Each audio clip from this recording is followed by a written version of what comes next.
Okay, give me a sound check there, Vince. No sound. No sound. It's sound on this end. No sound where, Mr. Keshe? We should be having sound on live stream now. I believe it'll come through in a. You want to do a sound check on that, Rick? Leg. We have no Okay. pictures on. Sorry, I was doing the sound check on live stream and I didn't have the microphone unmuted on the Zoom. So everything's working good on the live stream, and we're ready to There's go. nothing on the Zoom. Let me do it. Yeah, I'll just do. I'm quite sure everything will come through here. Hello. Okay, I'll stop it for a second. When you go on, We're on the live stream. We're on the live stream now, Mr. Keshe. Oh, okay. And yeah, we're ready to go. So I'll start the video. Zoom is not open. You're invited to partake in the... Sorry? That's the wrong one, Rick. Zoom is not open. And it's the wrong video. Oh, it is the wrong one. Where the heck is it? Oh, I'm sorry. Yep. When Zoom is not open, it's still at 29. Yes, Mr. Keshe. As soon as we start the video, we bring people in because it takes about 5 minutes for everybody to stabilize. Okay. Okay, now I think I have the correct video. Okay, let's try the sound on that one. I'll put it partway in. Yep, good here. Okay, there we go. Okay, we'll start it up. And then you'll do the announcement after both videos, right? Yes. Okay, fantastic. There we go.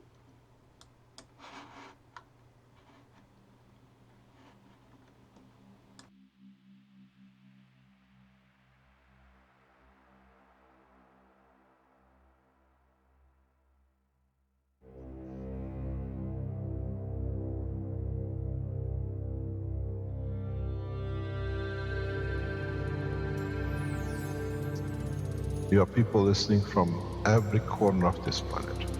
No knowledge has been dispersed so beautifully, so balanced across the planet, of this planet ever. Maybe in the universe.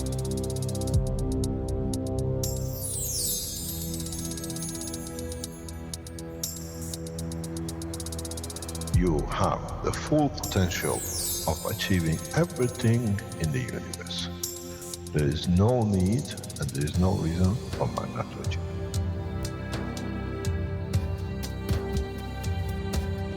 So, wherever you are, the way I taught you to make the coils double coil inside, you have continuous equal gravitational magnetic field, and if you put CO2 on it, and you put zinc on it, you have connected the emotion of the man to it on a stable condition, and you'll find out you become a very peaceful man.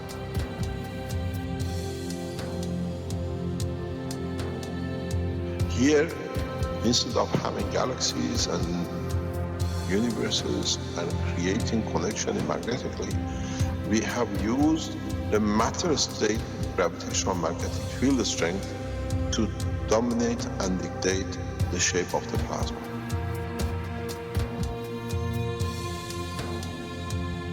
The nanotechnology, the nanomaterial which you have collectively developed in different ways, by caustic, by electric currents, by whatever, fire or whatever, has that advantage that the matter, the nano and the plasma is all the same. So connection is very solid, it's very strong.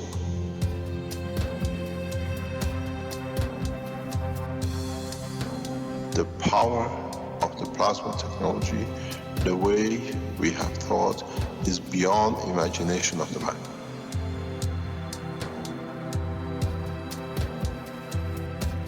Now you can create and control the plasma, which is the mother of the creation of the universe.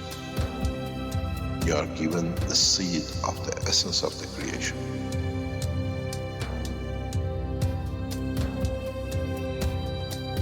The foundation does not belong to no one and is not made of one anymore. You are developing it, you are structuring it, and from today we will be still the same. We'll still develop the technology in different names, in different colors, in different nationalities which they do not exist.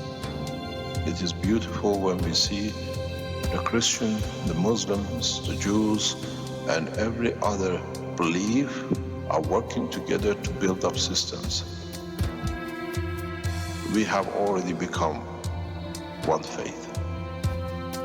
We already have become one nation, and we already become one planet. You got to remember one thing. Dates is irrelevant. Today is the last day of the Christian calendar, or tomorrow is the beginning of another. One day is connected to another. We don't stop. We are working around the clock. The Keshe Foundation team is working irrespective of time, position, religion, country. And now we achieve what we set out for.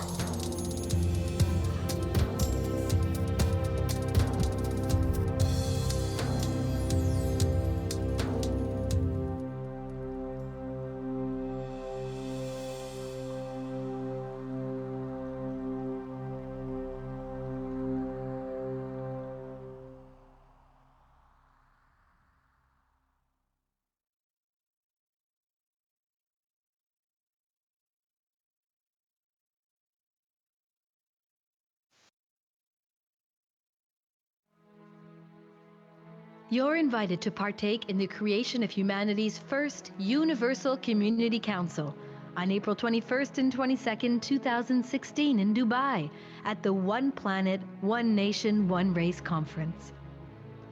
World leaders and prominent business persons have been invited to attend.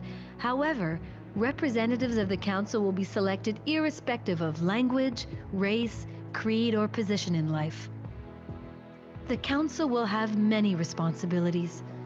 It will support the people of humanity and their governments. It will help bring balance across the globe and unite humanity for the benefit of all mankind. It will act as a bridge between humanity and the universal community. The cost of admission to the conference is €750, which includes one seat in the main conference room and 3-night stay in one of Dubai's prestigious hotels, 2 persons per room. Discount airfares are also available. The One Planet, One Nation, One Race Conference. You're invited. We hope to see you there.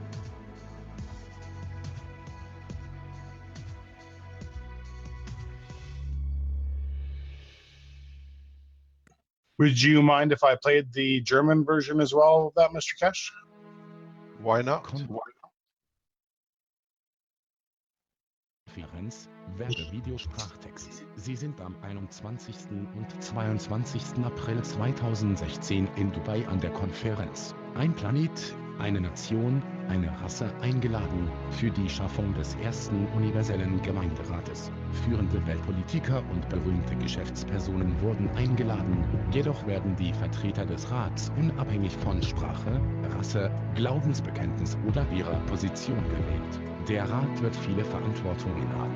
Er wird die Völker der Menschheit und ihre Regierungen unterstützen. Er wird helfen, das Gleichgewicht rund um den Erdball für das Wohl der gesamten Menschheit zu vereinen. Er tritt als Brücke zwischen der Menschheit und der Universalgemeinschaft auf. Die Kosten für die Zulassung zur Konferenz beträgt €750, welches ein Sitzplatz im Hauptkonferenzraum und 3 Übernachtungen in eines der renommierten 5-Sterne-Hotels, 2 Personen pro Zimmer, beinhalten. Rabattflugpreise sind ebenfalls verfügbar. Sie sind eingeladen auf die Ein Planet, eine Nation, eine Rasse-Konferenz. Wir hoffen, Sie dort zu sehen.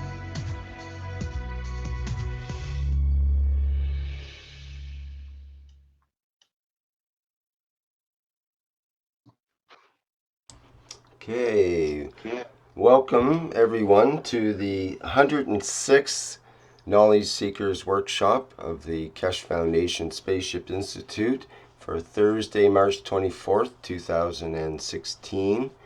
And today we've been promised another intense day with the workshop. Mr. Keshe has left the message, a very busy day, be ready for a lot. And I think he He will be telling us some about that right away. So, Mr. Keshe, I think you're available. Are you there? Yes, good morning. Hi. Thank you very much, Rick.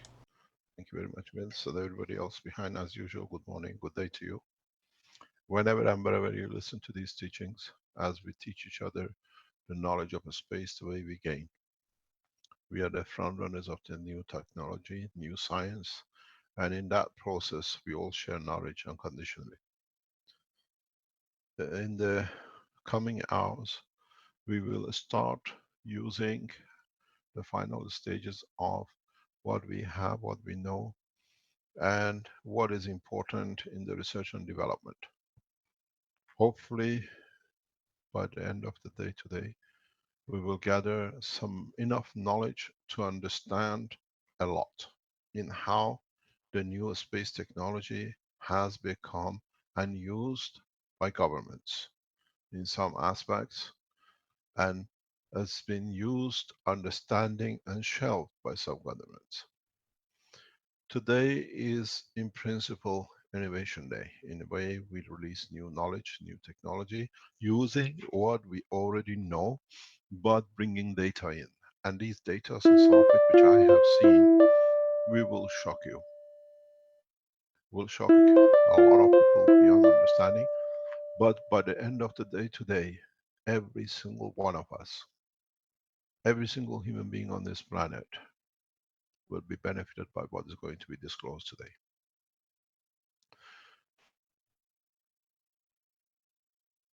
The data and the research which has been hidden from public will be opened up.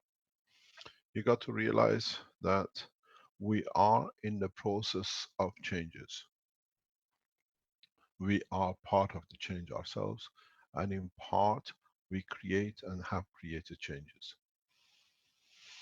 The most important thing for us is how to start bringing all the points together that we achieve what we promised and what we wanted to do. We will bring in people on regular basis from now on to all of us collectively understand the changes which are coming in respect to us getting ready to take off into space the way we want it, the way we planned, as one nation, as one group, as one humanitarian humans into space. In the teachings this week, in the private teachings and some of the work we do in the background, I explain to our people a very simple principle. Up to today,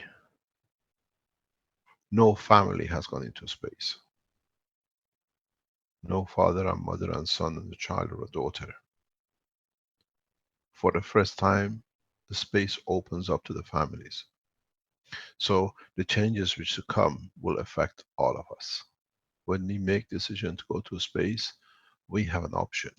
Do we like to take our family with us? Are we going together that we don't miss to come back? Are we going with the certainty that the future in space is bright? The future is for all of us and the same. It's the first time we have the opportunity to explore the space as a unit, not at odd people from different part of the world put together. We have the chance to change, and we are changing it. It's for the first time we're going into space knowing that we don't have to worry about food. We don't have to worry when the next supply arrives. We don't have to worry about if the energy is going to be there. We are not going to be worried about if the diseases, the viruses in the space can be handled by us. For the first time, we live with a certainty knowing that we are safe because we have learned the rules of the space technology. We learn how to behave, we learn how to produce things, and we learn where to go. Today, we finish with the past and we start with the new. Whatever has happened in the past, we done to ourselves, to our fellow man, to our environment, we start finishing today and starting a new page to clean up. Why is important today? And we said that it's going to be disclosures, is because we start cleaning up. Cleaning up in what we've done together. We saw the mayhem which they accuse one religion to other doing it because it pays to do. We've seen information and all sorts of what is become national, what I call play, in seeing how much they can put information to create mayhem, discrediting one religion or the other. Is always Muslims against Christians and the Jews against the Muslims and the rest.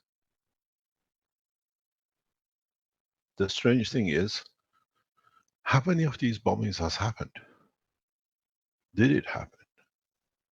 Why has it happened? Why we have millions of refugees in different parts of the world? Why are we as human race bombing each other to annihilation? Has the human race grown from 1,000,000 years ago when its first seed was there? Or we have become more sophisticated to kill each other just to prove we can? There is no other logical reason for it. None of us take wealth with us, and none of us takes anything more than the skin and the flesh we come. And when we go, we don't even know where this flesh will go, which animal will eat it. Do we become part of a worm or are we eaten by a wolf? We have lost track of our own essence of creation, which was to be alive, to enjoy to be alive, and like the birds and the fish, free on this land. All we have learned is to kill. And now we're becoming very good at it in hundreds and thousands. And if you look, the wars are concentrated wherever there is money, where it makes money for people to sell arms. It makes money for people to show their power. And behind all these 63 religions, all coming from the children of Abraham. In the past, we saw wars in all sorts of ways, but this tribe has really topped it up. They have done the murder in the name of religion and making one worse than the other, and then trying to say who's right. Today, where are we going to go? We are all intermarried, Christian to Jews, Jews to Muslims, and Muslims to Christians, and Hindus, and God knows in every shape or form. The pot is too mixed. The pot of human race has become too mixed up in every shape or form. Religion, race, color, and everything else. Where are we going to go? We have two choices. Now that we open the space technology, are we going to take this animal behavior into space and annihilate ourselves beyond the boundaries of this planet? Or are we going to change and bring the change about through before we go through space? There are a number of groups which have already taken into space. There are a number of people who have managed to achieve lift. There are a number of people who have managed to create the elusive spaceship into space. And there are a number of people who are in the process of achieving the conversion, of becoming the true man of space. The problem has to be solved before we go into space. The problem is to be solved here for our food, for our energy, for our medicine, for our flight system, for the materials we might need in the space to be able to make home before we take off, because there we are a small number of people, not in the mass as we are on this planet. We have two choices. We can go on what we see now, on murdering in mass to collect and make, create huge diversion and conversion of people into what we see a handful of people trying to prove to each other. Religions financing wars to prove who's more powerful, religions gathering together, and in one side fighting, another side collaborating to destroy the other. The biggest problem on this planet has become the path of belief into God. And once we sort this out, you'll find out that in the space there is only one God. So why are we fighting for? Are we in a position to let the past go? Or do we have to destroy the past, that there is nothing to go for? We have no choice but to go forward. It seems that the human race has chosen the second. We go so far that we have nothing to go back to, so we have to go forward. And in fact, the human race has got to that point already. We have destroyed the center of the cultures of thousands of years. We brought Baghdad and Iraqi history of thousands of years to ground. We've done the same thing in Syria.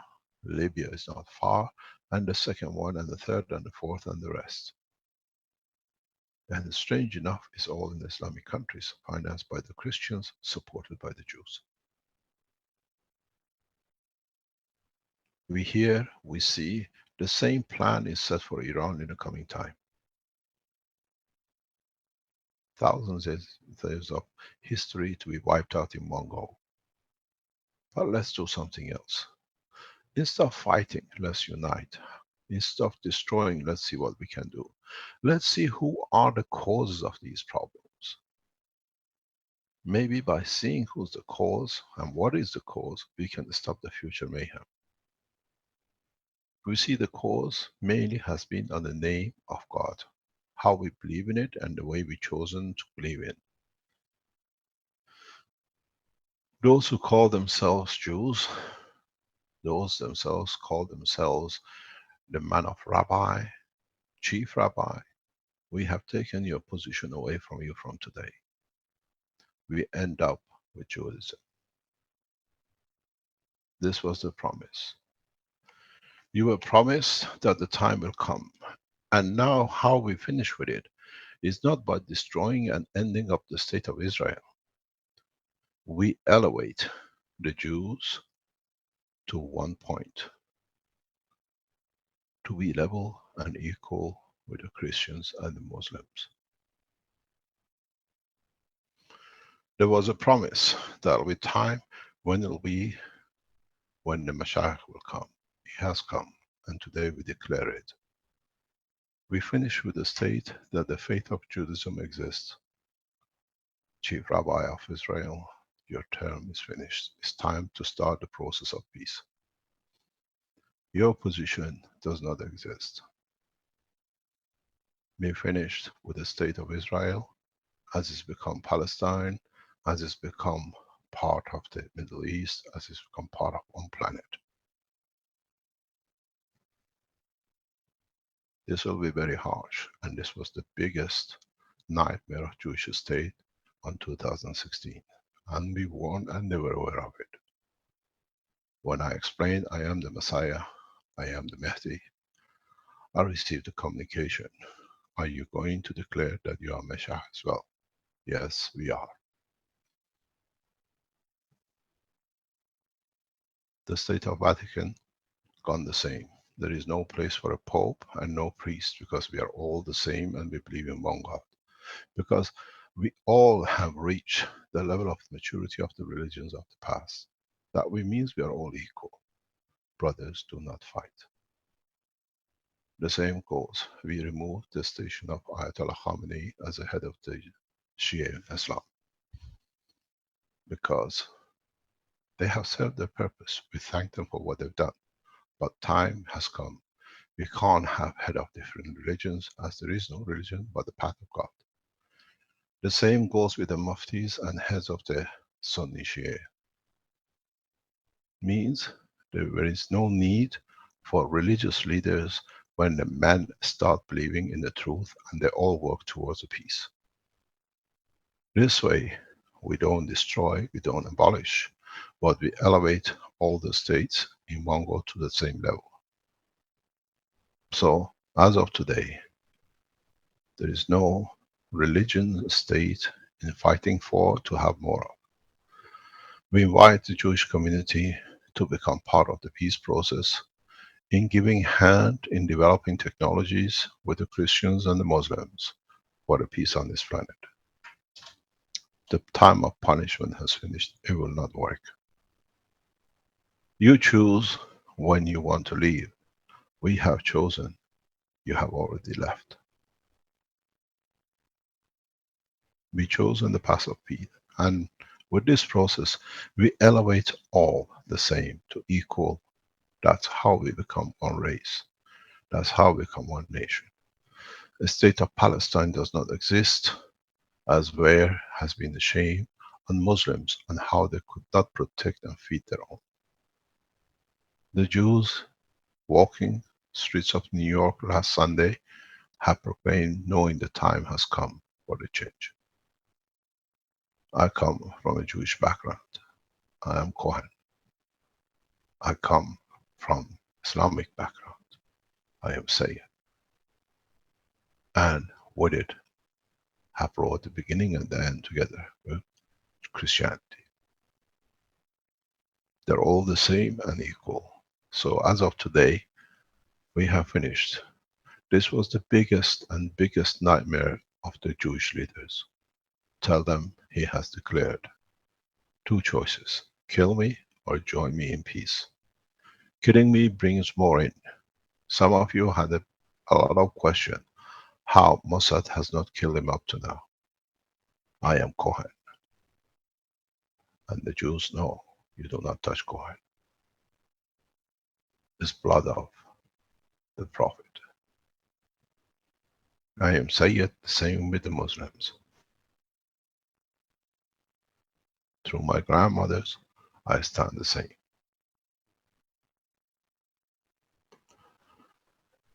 In fact, we all have become messiahs. We all have become Behdi, and we all have become Mashiach. Because we all work on one direction, and that's to bring peace for humanity without asking each other's religion, the color or race. How many of you supporters of Keshe Foundation, which runs into millions, have asked the other, what is your religion? Have you noticed? You already have become one race. How many of you have asked about the color of each other? Have you asked Renan why you look Filipino? Has any of you asked Alice why you're black? Have you any of you asked Rick, as a white man in Canada, what you're doing?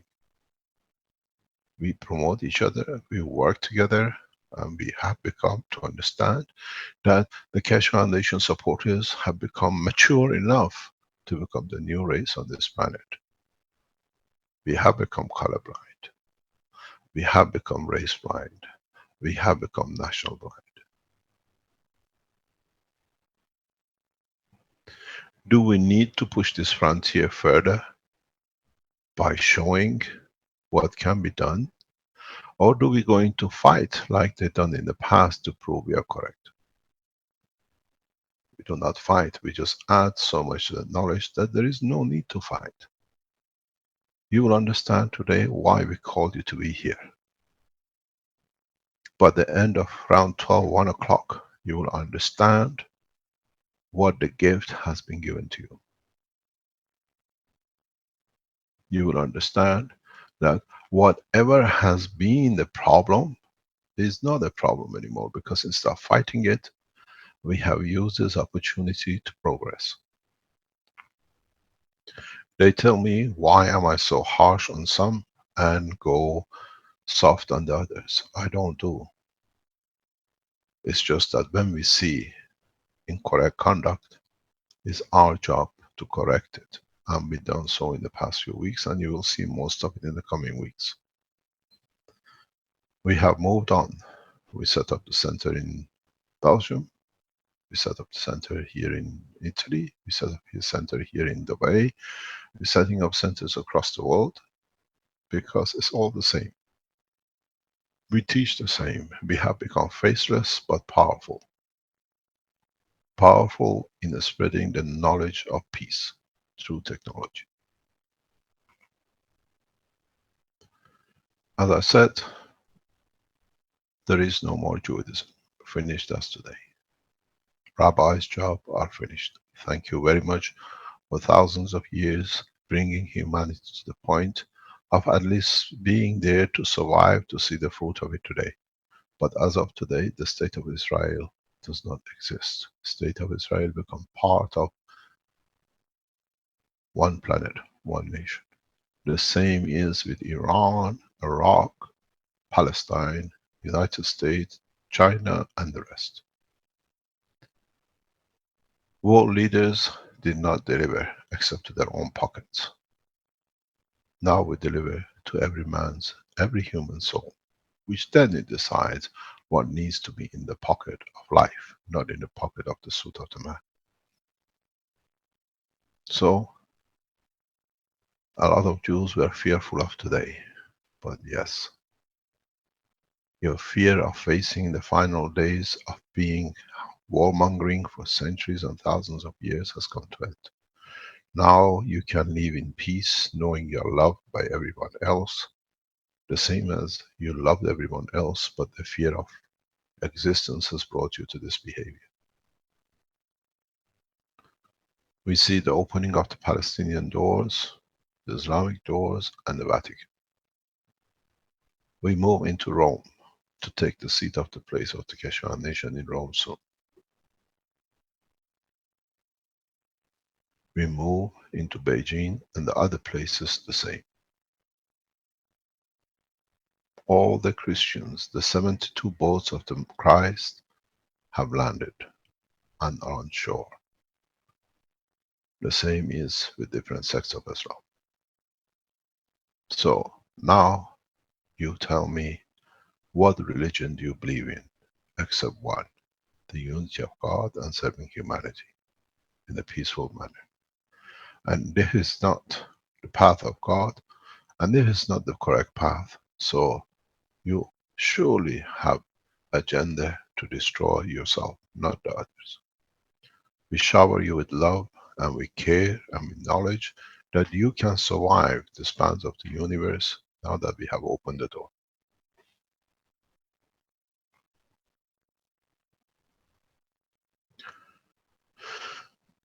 Are there any questions before we start the session today?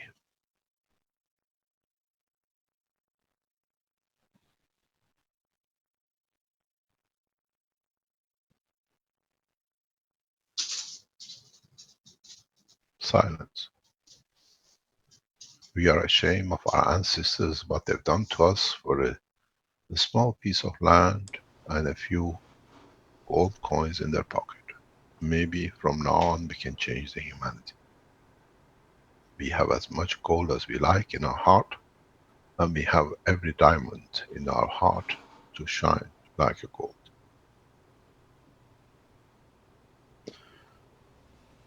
No questions. Well, there was a comment in the chat that's from Bernkron, who says, Mr. Keshe, to be politically correct and so your words are not going to be taken out of context, it is not the Jews but rather the Zionists to which you speak. As you most likely know, Iran has the largest population of real Orthodox Jews outside of Israel. Just like it is not the Pope but the Dark or Black Pope, aka the Jesuits and their general, and not Islam or Muslims, but rather the evil Wahhabis. Those are the real, those are the three evils, this person says. Let it this way, we have blamed enough each other with different names. It is for you to give through the systems and the technology that you understand to change the soul of the man. I come from the both. I come from the most Orthodox Jewish family in Iran.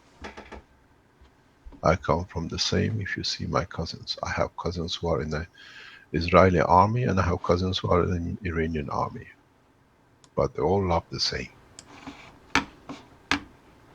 This is us who's got to give to both sides that we elevate them.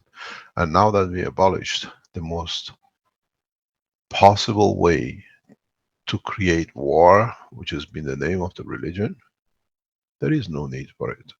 Let them call themselves whatever they like. We give the gun of love with the bullets of giving, and let's see how much they can last. The biggest problem was to bring equal those who used inequality to their own advantage or thought they did. I declared and I explain again. The chief rabbi of Israel, both sides. The two rabbis change every 6 months. Their job is changed, it's finished. There is no job. There is no job as a pope because people have become their own popes to conduct correct. The beauty of it will be if from now, from today on, all these lands in the name of the church, in the name of the synagogue, in the name of the mosques, will be given back to the people to live and start living. Would we, the assets, go back into developing structures which looks after the people? Is there a need for Vatican? I don't see. The house of God has to be in the heart of the man in the space, not in the brick and mortar which creates more mayhem and murder. The love of God we carry in ourselves to be correct. And that's all has been said. Not thou shalt not steal. Is there a need for Mecca, or is there a need for mosques, or is there a need for holy land, which the most unholy things has come from it? When we all believe in one unity of the God, how does it matter? We are black, white, yellow, short, tall, speak different languages, because in our heart we carry one thing. We are part of the Creator and we are the givers. So it doesn't matter what we receive, because we receive what we need at the time when we need. Send a message to Tel Aviv. The time is finished. The state of Israel, who's been the cause of most of the wars to stay alive, is finished. Same with Palestine, the same with the whole of Middle East, and the rest of the Asian continent, and the Europe, and the rest.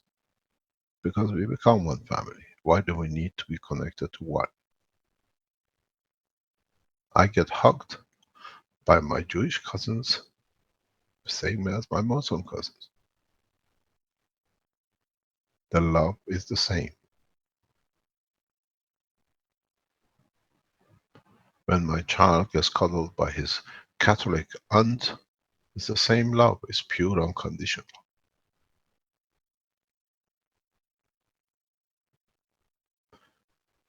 Those who create differences to benefit by the differences have finished their time. Doesn't matter what shape or name you put on them.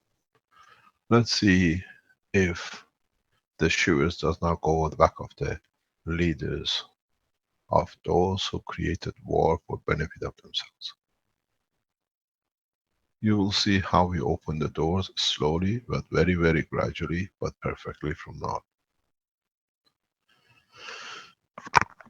Any other question? It's very interesting, Mr. Kish. This is Ali speaking. This morning in the 3-year teaching, I basically went through the same thing with the class, and we came up to the concept of religion, and the exact things that you were saying today. I was instructed to say that to the class, and it's a huge understanding for all humanity. It's basically changing the history of man and where we are heading as one race. And first, we got to really understand what it means in all level. And also, one other thing is to educate people, kind of like a theosophical society where people understand their relationship of themselves with the creator of this universe, and know that they are part of this structure, and we are actually like a fish in the water, and we are living and breathing in the water, and God is within us and is part of us. and knowing that allows us to connect, and we have to really educate and make people understand this connection that they have with the source of all life. And as you were saying, the source is within our hearts, and we are here to help the planet, to heal each other, and to see each other as one family, and connect in our hearts, and set our differences aside, and see everyone as our brothers and sisters, as one race as well. And this is a huge moment for the history of mankind, and it's a great honor for all the participants on this knowledge seeker workshop to be here and to learn firsthand from Mr. Kish and others that we are changing the history at this time. And it's a great honor for everybody. And please spread the message everywhere so other people would know. And my understanding is that there's going to be, through Keshe Foundation, we're going to create educational institution as we have done before, that the knowledge and the true knowledge of our connection with our Creator are going to be disclosed, and you're going to have first-hand experience through that journey that you're going to have within yourself, going in and realizing the truth. And it's a really beautiful journey that after millions of evolution that we've gone through ups and downs in our history, we have come to this point. And thank you, Mr. Kish, for being the first to disclose this information. Thank you. You're welcome. Are there any questions?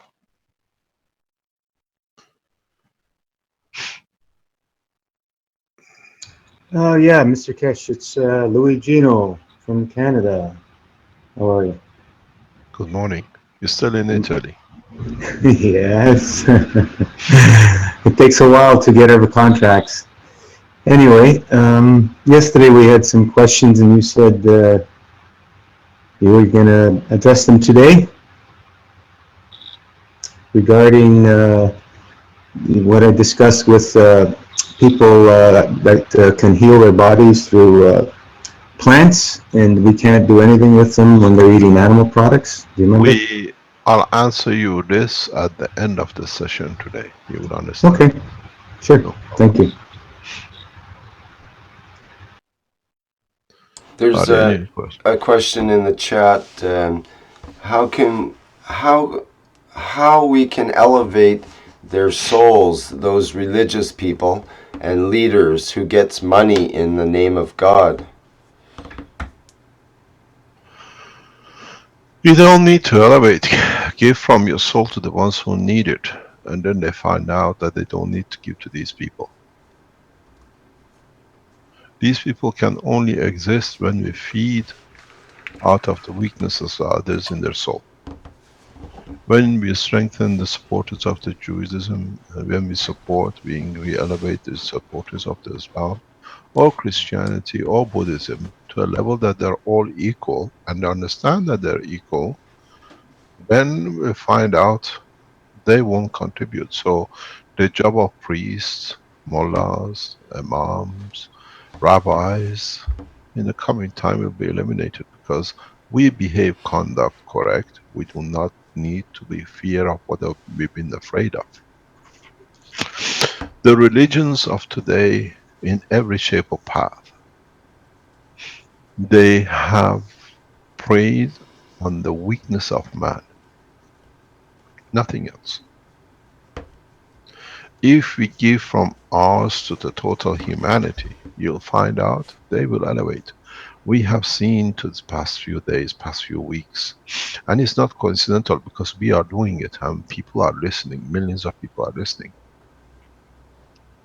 Soldiers have started disclosing that they don't want to be, and what has been wrong has got to be put right. They are coming themselves forward to this. Nobody else is doing it. We see priests and rabbis walking away very, very gradually, because it has not delivered what it was supposed to do.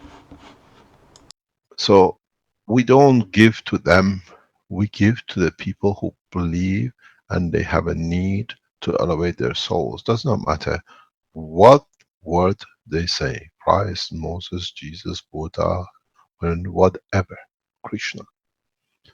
Because they realize that what was in the power of what it was given to the prophet of the past is in their hand. And the only power is, thou shalt not steal. So when you give, you cannot steal. And because you give through your soul, you receive what you need when you need. As I said, we come and we'll see. Because as of today, the state of these religions is finished. We are all believers in God and we follow one God. And that's what we carry in our heart, which is to be correct. And you'll find out these people will wither away so fast that they don't need. When you pray, give to humanity the soul of humanity. Give to the soul of every creature on this planet and in the universe. You'll find out you still have more to give. And in that level, we all reach to the same point. So what's the worry?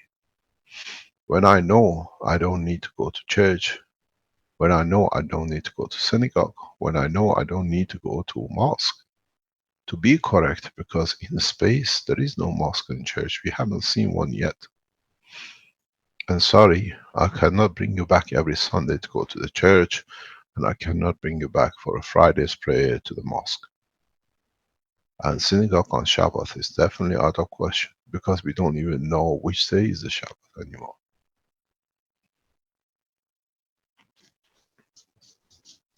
This is the beauty of it.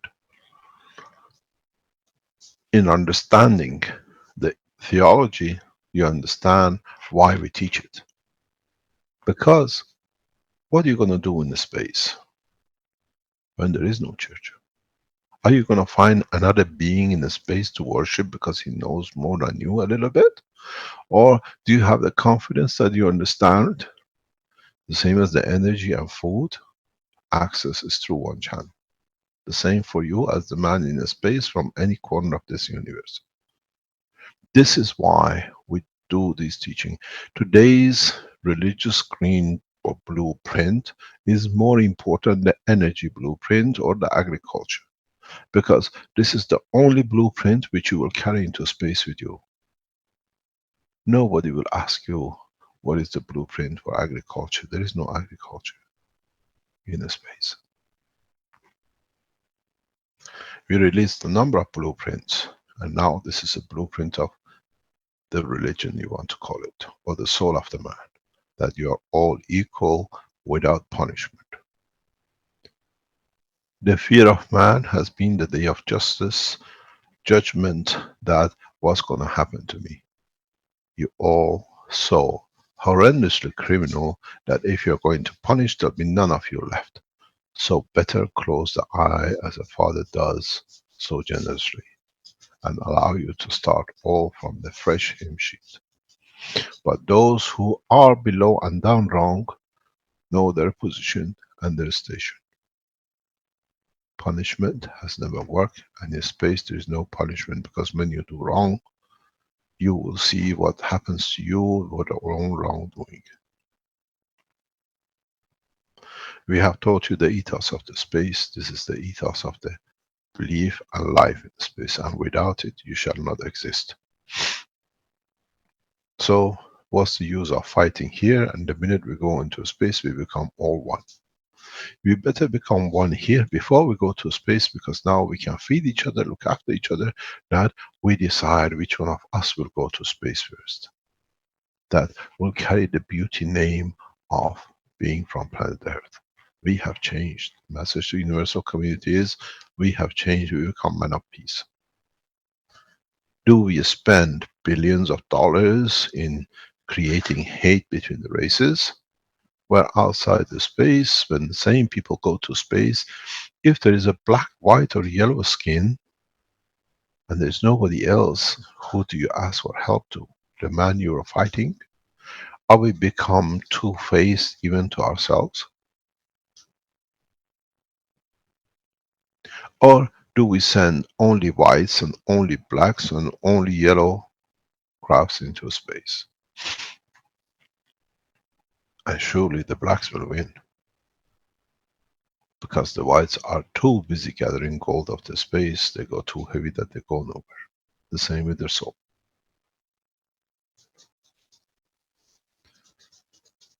So a lot of you, especially a lot of world leaders, were scared and afraid of today. But today has come. Now you're all equal. Let's see how you fight it to be better and to give more. It's very harsh for the Jews to understand what they were afraid of has come. I told you, the spring 2016 has been promised and now it's delivered. Don't look into Syria, because the enemy sits within you. Your own soul with your own body. My call goes the same to those who control the wealth. Will take the wealth from you so much that you become the beggars to give everything you have to elevate your own soul. You become the Nobel Prize people. The way Nobel disguises murder jobs with the prize, now you will give everything you have, all the murders you cause, you give to understand, to be able to be the true man of the space, because in the space you will not last very long, because your true color through your emotion is red. Let us go forward. We cleaned up the mess of thousands of years of man on his own with the name of the Creator. Let's see how we clean up the mess on the planet we've done that we brought us to this point. Is Benjamin online?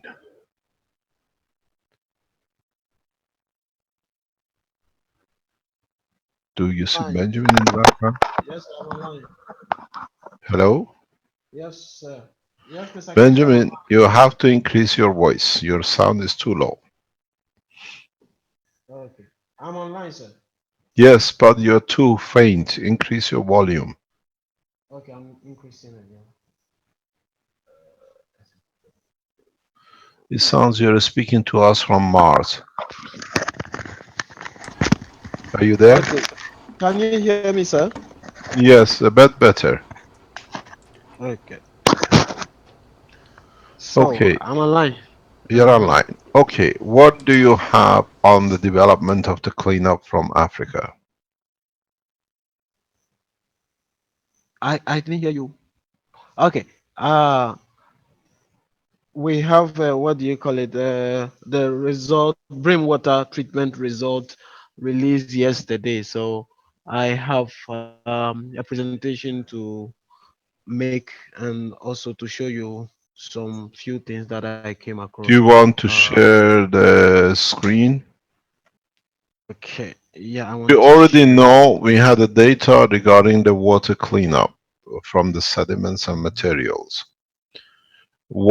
Have you managed to do a microbiology tests, or The or do we have micro any data? the microbiology tests. I have taken it to the lab and they want to culture it for 3 days, and today is the third day. So tomorrow actually is a holiday here. So maybe when the holiday resumes, that is when I will get the results of the treated uh, microbiology test. I will Have get you the got result. any results at all from them yet? Not yet, not Mhm. yet. And then I have sent some samples to the reactor session for a nuclear test to be done on the sample from Ofin and then Pra. So they are also doing that. So when we come back from holidays, I will get all the results in this area concerning the microbiology and the nuclear test. But for now, like I shared with you the other day, I use copper nitrate and converted it into COU, copper oxide gas, and then use it to treat the Brim River uh, polluted river, and the analysis is what I have to share with you today. In fact, Nash should have joined us here, but there are a lot of work for him because of the coming of the IEA boss here, Mr. Yukiya Amano here. So a lot of work was piled on him, and they have to do other things. So he told me he will be here, but he has not honored his word. Uh, by being here, maybe he's taking care of some of the jobs, that were pile up. So, but I have done a presentation, and I'm ready to share with oh, okay. So I'm going ahead. Share screen, and then we go to PowerPoint.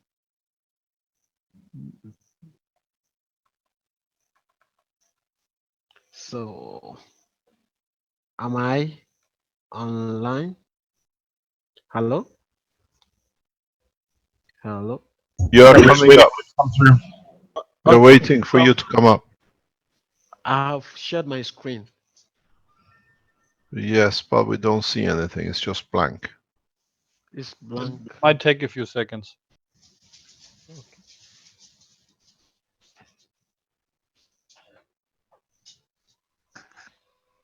So, if you can see now, or is Can you just try resharing again? Can you try that again, please?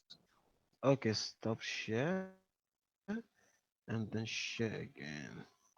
So, please, can you see? Yeah, it's coming up. It's Yep. up here. Okay. So that is a water treatment result from Brim. The results. Um,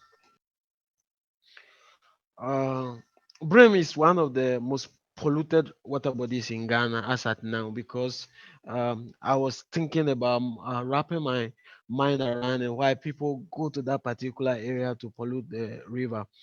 And I came across a document from this guy by Komla Jigboji Jima, Geology and Geochemical Patterns of Brimarian Gold Deposit, Ghana, West Africa.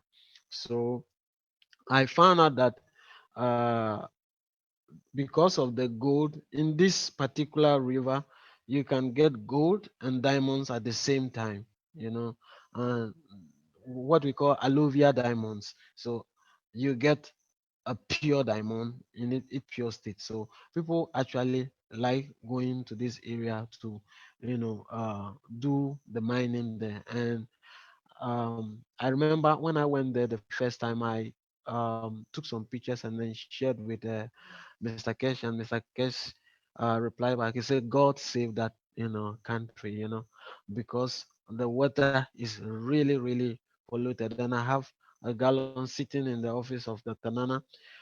When you open it, you can even smell. After closing it for some time, you see that the smell is very bad. So it's really really really contaminated or polluted. And um Blame River is a major, what do you call it, tributary to this river Pra. As you can see on the board, on the screen, we have River Fin, and then River Enum, and then River Brim. And then these are, what do you call it, tributaries. When I say tributaries, that means they are contributing to the Pra River before it enters into the Atlantic Ocean. And so people actually like mining, and in all this area, there are rocks. We call this rock the Brimarian rocks, and in these rocks are huge deposits of gold. And that is why Ghana even was some time ago called Gold Coast, because I learned from history that the white men that came here the first time, when they walk on the coast of Elmina, which means in Portuguese the mine. Elmina, they were working on gold. They were picking gold from the sea sand, and it is it recently also happened again that the same effect, was witnessed again in the same place in Elmina, that people, fishermen who went to shore, suddenly, started picking gold on the shore, on the seashore. So, I mean, we are blessed with a lot of gold. And that is where Pra actually enters into the sea, Elmina, the town of Elmina, if you can see it down. Okay, so let's go on. And last 3 days, I think I was listening to the radio because it's a huge, what do you call it, discussion here in the media, as I have already hinted. And one of the guys, Mr. Benjamin Amponsa of the Water Research Institute, made a reference to this fact that they are finding a huge problem of treating the water. And actually, to hint Mr. Keshi about what is happening, the Water Research Institute also are working in tandem with us. That means what I'm doing, they are also doing the same thing. And what I submitted, the samples that I submitted to the laboratory at GAIEC, they also had the same sample from me using the copper oxide, and they have requested to get another sample or copper oxide gans from me so that they can treat the water again. Okay, so that is what is happening in the interim. Okay, what is and why is WQI important? Okay, WQI is actually the abbreviation for water quality index. Okay, water quality index is reference for physical, chemical, and biological idiosyncratic of water body. Okay, this distinctive aspect of water determines how far water can be used and the species and the ecosystem process can support it. Okay, so that is the water quality index. So we are looking at the physical, chemical, and the biological idiosyncrasies. Okay. For now, all that you have seen is mostly the physical and the chemical. The biological is what we are looking at from the lab of the GAIEC microbiology lab.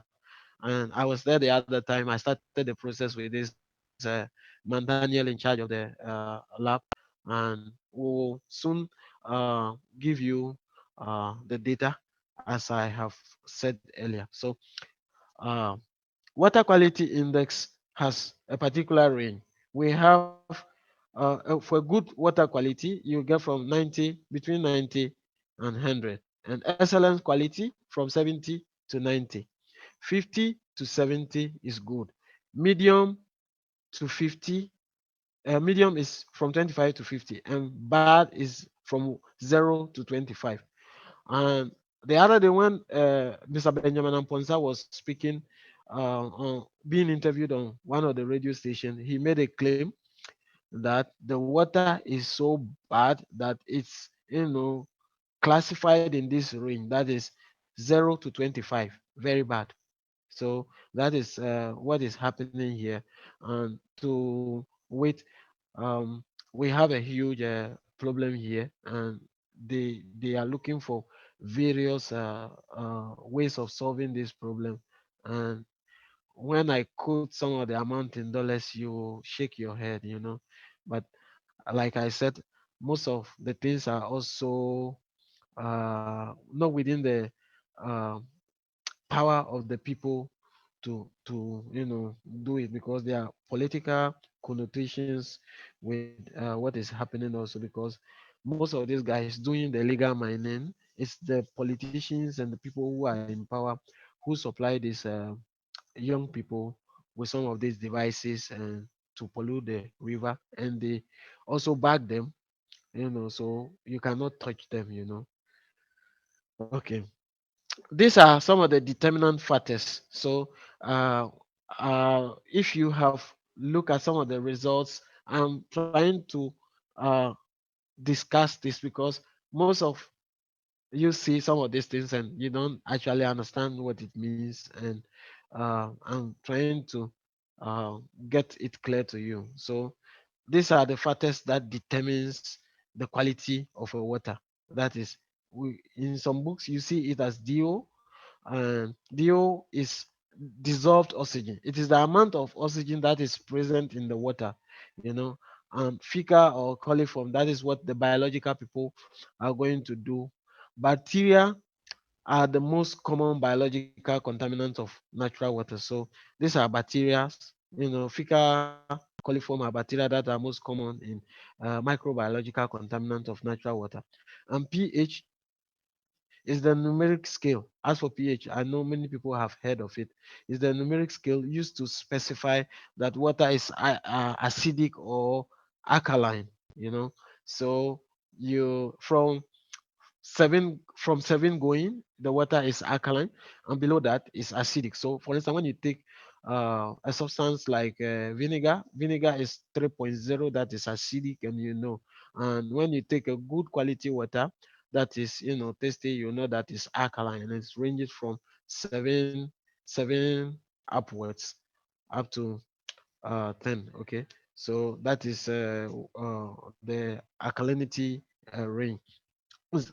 Biochemical oxygen demand is a demand for measure of the quality of water used by microorganisms. So you also find that in some cases you see something like BOD, that is biochemical oxygen demand, and it's the measure of quantity of oxygen used by microorganisms, either aerobic bacteria in the oxidation of the organic matter, so in the water. Temperature change. W- Temperature change can have a lot of influence on the quality of life in the water, like fishes and other aquatic bodies. So it is a change of temperature in the water, and it is either a natural change, or a human driven event which can induce these temperature changes. So when you put a lot of waste materials, you can change the condition of the water and heat it. For instance, um, by experimentation, I have found that water is always when water, for instance, you take a water at room temperature, which is about 35 degrees, and then you add a little bit of sodium hydrochloride, you boost the temperature to about 30 plus, so you increase the temperature. So just a little bit of chemical in the water can also change the nature of the water. And total phosphate, the total phosphate is the sum of the total reactive and condensed organic phosphorus. And phosphate is actually needed for all organic life forms, like plants and human beings. And if you are a biology student and you have heard about the Krebs cycle, it supports the Krebs cycle. Actually, Krebs cycle is simple. If you, what do you call it? uh, Somebody would take a lot of alcohol, you get a hangover. When you get a hangover, the Krebs cycle actually need water to complete it, so you get a hangover. Nitrate. These are inorganic compound made of nitrogen and oxygen. That is NO3, huh? One part of nitrogen and 3 parts of oxygen molecule. So that is the nitrate, okay? And too much of it in the water can be a lot of problem to the quality of water. Turbidity, which I explained the other time, but I will explain again, is the measure of the degree to which water loses its transparency due to the presence of some of all total solid and liquid particles. So that is, in the liquid, you see it as crystal clear liquid, but there are solid that are suspended in this um, aqueous or liquid. They are particles that are hanging in, and if you pass a light through the liquid, then you can see through it, or you put a paper behind it, and you can read through, then the water is said to be less turbid, or is very clear. In simple terms, turbidity is the clarity of the water. So when you cannot see through the water and it's very opaque, then you say the water is very turbid, that you cannot see through. Total solid. This is the measure. It is the measure of all the suspended and dissolved solid in water. So uh, that is the measure of suspended or dissolved solid that is what is termed total solid. So if you come across these terms, that is the meaning of it. And these are the determinant factors that determines that whether water is either clean or unclean.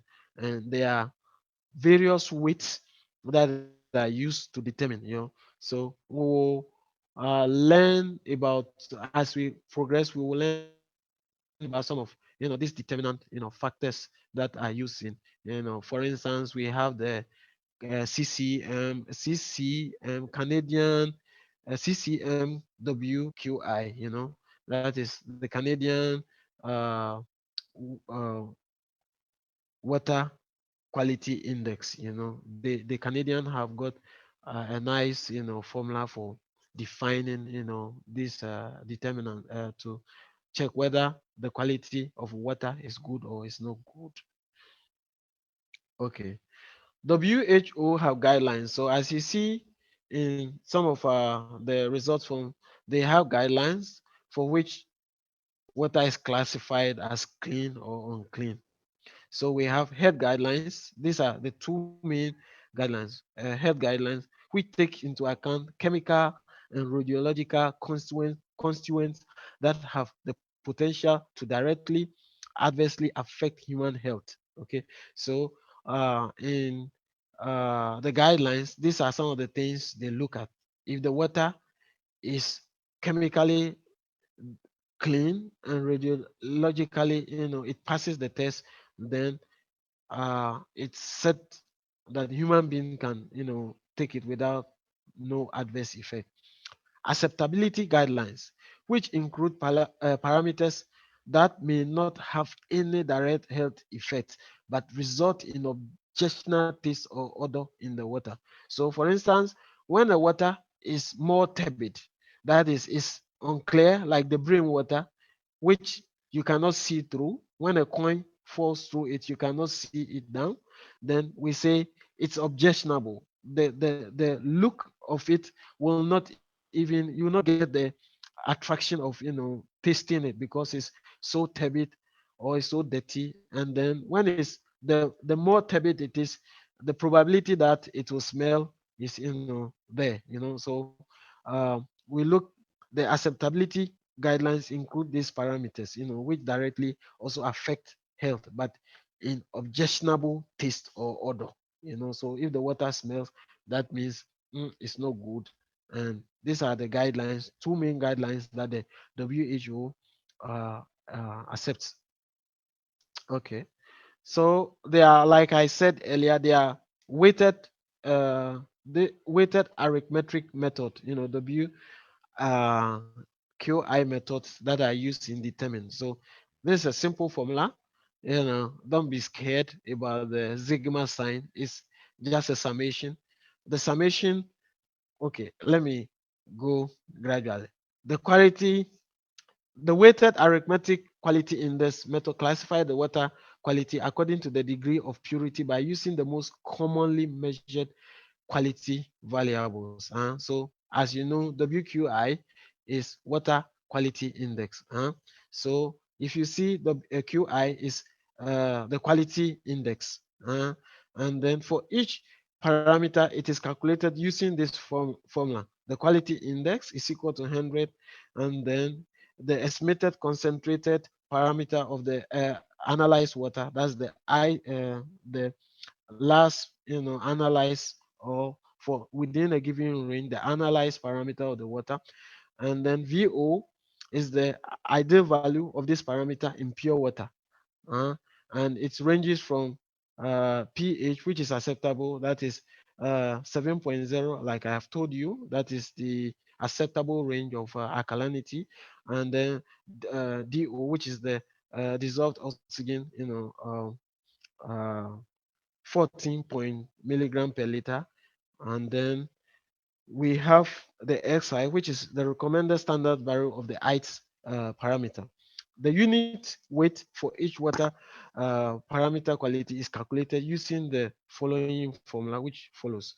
The unit weight, which is WI for each water quality, is then calculated using the formula WI and then divided by K over SI, okay, where K is a proportionality constant and can be calculated using the following method. That is K 1 over the sum total of SI parameter. Okay, so these are the method that is used in calculating some of the things that see on the sheet, the results sheet. Okay,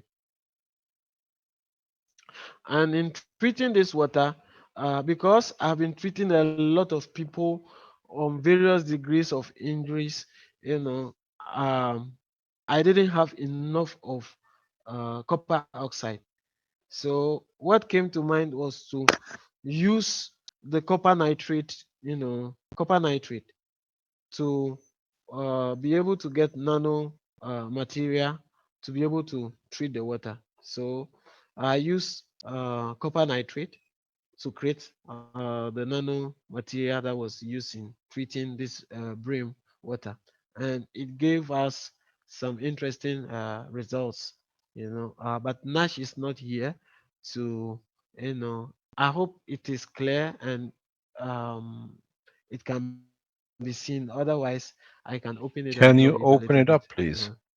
Is this for the Okay. sediment or is this for the water? Clear For water. the water, for the water, Is this what we for saw the last week? yeah. This is what you saw last time, but it is for the brim water.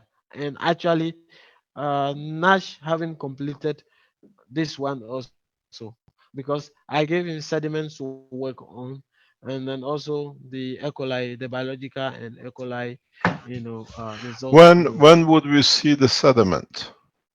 the sediment is what I'm it's very Mr. Kesh, working here sometimes you need to pamper them, it's not easy, working in an environment like this, but Can we see what is the change? Can you open it up further? you said Okay, yeah, okay. We don't it's okay. see the, yeah, okay, that's good. It's okay like this. Okay, that's Yeah, that's the the Nuclear form. Chemistry and Environmental Research Center, okay. Okay, so this is the drinkable guidelines for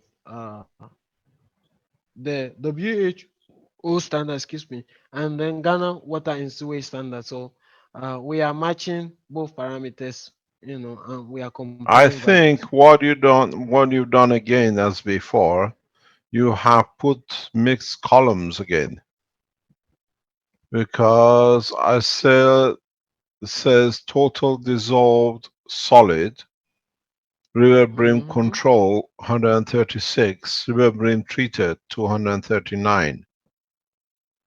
The columns have been back to fronted. Okay. Uh, I think you better total get this back to him and get this sorted to, because it's, total solid. Total solid. That is the range. The WHO range is 1,000, and yeah. No, you see, the control is 136, and then when you treated yeah. it, it's gone up to 239. I don't think that's a correct. Or is the That conductivity was that way? conduct. And It's the then you have conductivity That was range. conductivity. Yeah, conductivity. It's good Yeah. the one below it, you can because see the The total one below dissolved it, yes. solids. Sorry, the one below Yeah, it. 63.5 and 1161 has gone way up for the treated water. Is that correct? yeah, this is the total TDSS. That's the total dissolved solid. Right. Yeah, Did it it's This go one. gone way up. up on the treated? Shouldn't it be the other way around? No, normally the range is 1,000, No, no, and we're not then talking about the range. You see, the figure 63.5 is in the wrong place. It should be in the other column. okay, Or is it 11.61? Mr. Kesh, this is the, what do you call it? The control. The control is Yeah, the yeah, yeah, we untreated. understand that. There is some discrepancies on that total dissolved solid. Okay, okay. You I understand? will It's have, yeah, 11.6 or is it 63.5? yeah.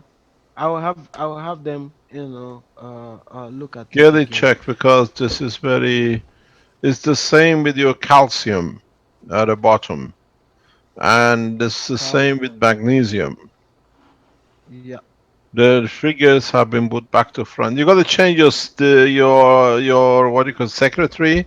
She could be dyslexic because we Okay. see the same thing again and again. And an institute at this level should not have this kind of mistakes. Actually, Mr. Kesh, Nash does a very good work, but he and one guy here, they do a very good work, but the No, it's high just entering the data, which is entering the data, everybody is in a hurry here, yeah. and so But sometimes when you get some. them next time, look at it Mhm. before you present it. Tell them they got to change it because it's Okay, very easy to see. okay, I'm looking at the tubility there, and that's the clarity of the water, and that looks way more clear on the treated sample. We see this with CO, with copper oxide. Uh, so it's way like the turbidity is very high, that is yeah, if 8. you look at the That's apparent color, is a huge difference. yeah, Even with the true color, it's a huge difference. yeah. So there's a huge, what do you call it, difference. Only that the water is so polluted that if you treat it, you even see that it's, what do you call it, the sediment that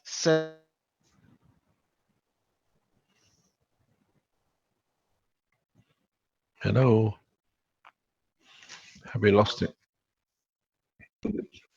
Yeah, I think he dropped out. That's the joys of coming from Ghana. See if he comes back. Give him a few seconds. If not, when he comes back, we can, because this is the last page on his presentation. But we see the changes are huge. Notice the calcium and notice the total magnesium. They've written in the wrong way.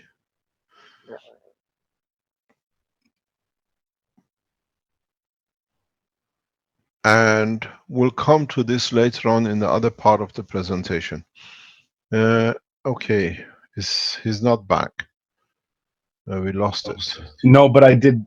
Can you see the share that I did? I took a screenshot just before he left. Yeah. We see the changes are very drastic, and you will come to understand exactly what is going on later on in the other part of the teaching this morning. If you are from Japan, if you are from China, if you are from West Coast of United States, and if you are from Ukraine Central European section, the last part of this teaching today will shock you. Will shock you in a way how there's a huge, huge change on its way, and how we as a Keshe Foundation people can bring that change about. Can we go to Renan? Is Renan there now that we lost Ghana? Renan? Hi, sir. Good morning. Hi, good morning, Renan. You are doing a lot of work Yes, in the sir. background. So what is for us to learn in cleaning up the mess we have created for ourselves? We see from Yes, Ghanaian sir. pictures that we can clean up very well. We can manage to clean up our water. So water desalination is one of the priorities when you look at this technology.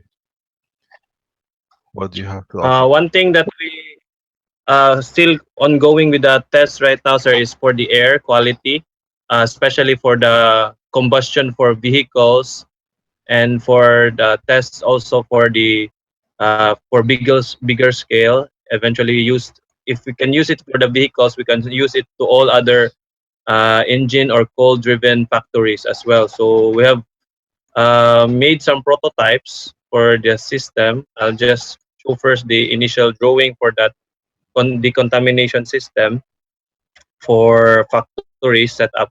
I'll open it for a while. I'll share screen. Uh, see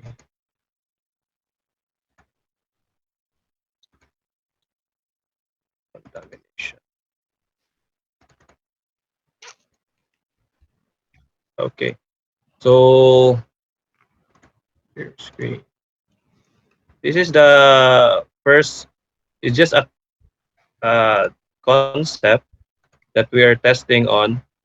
We don't see anything. The You bubbler. haven't shared your screen. Oh, sorry.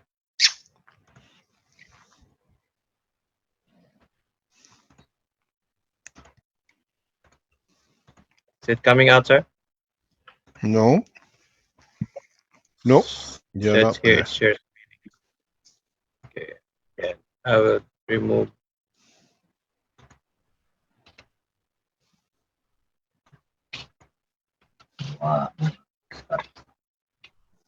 For a while. So once you select which screen to share, you also have to click on the submit button, the share button at the bottom. Yeah, I already clicked it on, but my system, my Zoom hang for a while. Maybe my bandwidth. I didn't find it. You can try to reshare it I'm when back. kicking. Mr. Kesh, I'm back. Sorry, I lost this. Okay. Hello, you're back. So, Mr. Kesh, I'm having trouble in screen sharing for a while. I'll Okay, can you freeze. just sort that out because Benjamin is back while you're sorting that out? Is that okay with you, Renan? Okay, no problem, sir. Thank you. Okay. We see all your programs, Benjamin.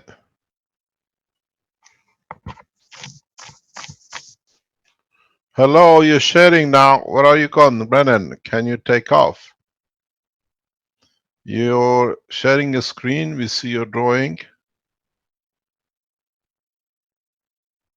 Hello. You need to share the screen? It was the delay, so can you help me, Rick, to remove it?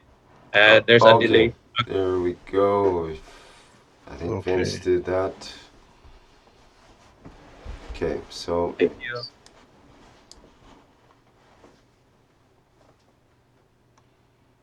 Okay, I think Benjamin also dropped back out, so he's My God. an issue. Renan, are you able to try that again and go ahead with yours? yeah. Okay.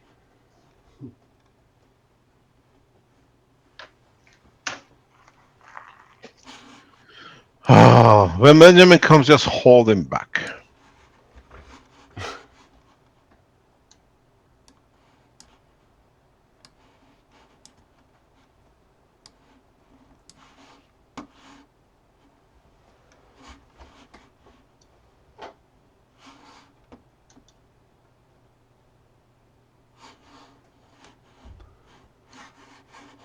What is Are you happening? sharing, Renan? Oh, there we go. It takes a while to kick There. in, I guess. There we go. Yeah, it has a very long delay. Maybe it's my bandwidth. Right. Okay. Good. Thank you. Okay, Renan, let me give you a background to this before you start showing it. Okay, This sir. is this what Renan is about to show. This is what one of the options which I'm asked the Research Innovation Center to look into. One of the biggest problem at the moment is the exhaust which we disperse into atmosphere. We are looking at a position possibility that we can dump the exhaust of the factories, the chimneys, into a bases made of ganses, that in the process we can extract the ganses, the what they call the poison material or the chemicals, out of the air, and in that process going through the gas will release clean air back into atmosphere without any poisons or any other chemicals. One of the uses of this can be for the exhaust of the cars, but this concept is part of the technology we are developing, and it will be gifted to the Chinese government for the position we are in Beijing and Shanghai. It was not supposed to be shown, now it's on the screen, we can show it. This process makes a huge difference in industrial nations where chemicals are used and a small attachment on top of the chimneys or whatever at a point of exhaust can be added, that the gas extract the same chemicals from it. There is no difference between this system and what we've seen with Benjamin. Here we deliberately introduce the poisons or the gases into the gas, where in the rivers the poison and the residual were already in the water. We add CO2 or copper oxide to separate them. So it's the same principle. It's cleaning up the mess in a different way chemically, and we are waiting, and hopefully Brennan can tell us, explain to us more what is on the screen. Carry on, Brennan. Okay, thank you, sir. So with this setup, so this is just a simple concept drawing for the decontamination or air cleaning. So it's a bubbler type, and I think most of us are familiar of bubblers. So we can resize bubblers for chimneys, cars, and other exhaust or gasoline, diesel, coal engines that are still on the industry. So with this, we capture the smoke, and when the smoke goes through the water, this can be the energized water with gases that we mix so that we can attract the heavy metals on the bottom that we can drain out periodically and add water, more gans water in it in a certain period of time, not to reduce the water level. So that's the concept that we're looking into, and we have made a small prototype that is just for a trial for vehicles.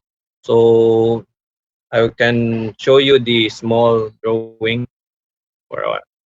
So what that's the arrow. The orange arrow is the smoke. So it passes through the chimney, the pipe, and is in enveloped with this container. And from this container, this can be a circular container, and it the air pressurize the water, and the air pushes back and bubbles up. So all the bubbles will be processed through the energized water or the gaseous water, and we expect with a proper bubbling or a deeper water here in this drawing. So this is not drawn to scale. So we're looking into at the deeper water level, so that it can go deep on the bottom, and the gases that are staying on the bottom will attract or attach all the heavy materials that has been emitted by the combustion or the exhaust pipe. And from that, it comes out usually white smoke because steam will come out. So mostly steam will go out from the chimneys and the cracks. And then we drain out here on the bottom, the drain. There will be a periodic draining to get the particular minerals or particular materials that can be still be used, because we can get heavy metals in this area, and it can be utilized for different uses. So that's the whole principle of this design, and we just tried this in a car, and we it worked. In the car was already an old, very old second-hand SUV, and we tried it there. Once we just without the guns first, so we tried it, and all the it is expected. We were expecting that all these carbon smoke, the black smoke, will be attached in the water. So as expected, there was the water was darkened, and I can show you the pictures. Okay, let me first minimize. Okay. Uh, so this was the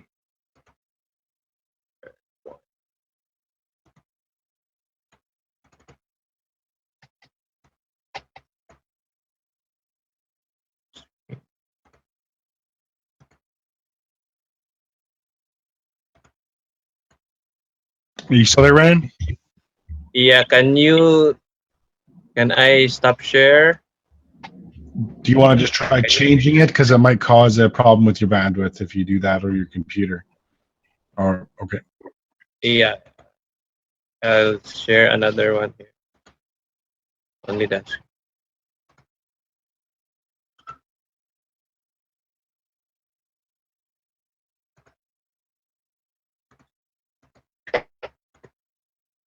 Hello, Vince. Can you hear me? Yeah, I can hear you. Just waiting for your share to come back. Okay. So for a while. Okay, it's coming up. So this is just a very simple experiment that we did. As you can see, we just used plastic bottles and everything just to test out. So you can see on the bottom. You can see on the bottom. This was the first one that we built, but what happened was the container here is just the water. The water is too shallow, so it pops out all the water out, and so we just made some improvised smaller version. We did, which we use this one. So we just capture it, and from there we can really the water. It is expected that all the particles that are will stick to the water. So the one thing that is good with this, we put another air bubbler here, just an empty space, so that the water will not go back to the engine. But this won't be needed in the chimneys, because the chimneys has a different smoke direction, so it's going up, and it's not violent like not like the vehicle. So from this setup, we can extract here. We extracted some of the particles here that we need to test. So the other tests, which I have no picture yet, we already put a plates, zinc plates, ZO2, zinc plates, copper plates, nano coated copper, and iron plates, iron nails, rusty iron nails inside the water with salt, so that we can create the guns, all the three guns inside during the process. So from that, the water that we have received, so we don't have yet results on the test on what are inside the water. So what are the metals that are captured, and also with the guns, what are, if it is concentrated particles of heavy metals. So we expect heavy metals because this is a very old vehicle which emits very black smoke, and have not been tuned up for so long already. So we still have to get the results on this one for the for the metals that have been harvested in this system. So just a very practical. Okay, so okay, I'll share another one. Stop share. Brandon, has anybody done emissions before and after a MagRaf unit installed on a car? Yeah, that one has no maggrav yet. That was the control. We have the initial is the control, and that vehicle has no. We didn't do any upgrades. So that was a purely old vehicle, and it's a 20-year-old vehicle, and we no magrav unit inside, no CO2 and everything. So that was the control test, and we did another test with that, still without anything, just to see what are the heavy metals that will be attracted in the water with the ganses. And we will test it when we add all the other devices, because our other cars have already have devices. So we started with a new vehicle which has no devices at all. So we're doing that in for that type of vehicle. So let me share this. I think what he meant So was once you have, if you do an emissions test on it before you install anything, and then that's a baseline for if anything does change after MAGRAV or CO2 was added to the car for emissions control. yes, we will be going the emission testing, such as this one. That was the vehicle was not yet emission test. So we will do an emission testing for that, for the air instead of the water. So we're planning to have the air emission testing, and also to have the water to be tested as well. What water we have absorbed or gathered in the bubbler. So yes, we will test it with the emission testing. So I have also done an emission testing with my vehicle, which is already been with MagGrab for 1 year already, and I find it. I don't have the comparison yet for what, because my car is already 8 years old, and I already have it's already been before I explain it, I'll show you first the standards for Philippine standards emission testing. Let's see, Philippine standards.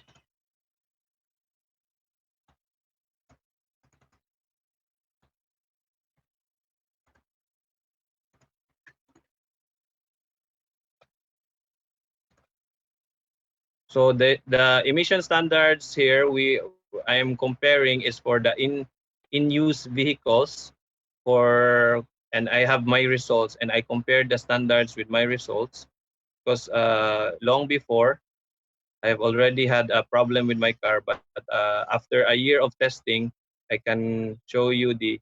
Can you see already? Does that come out already? No, it's not coming up yet.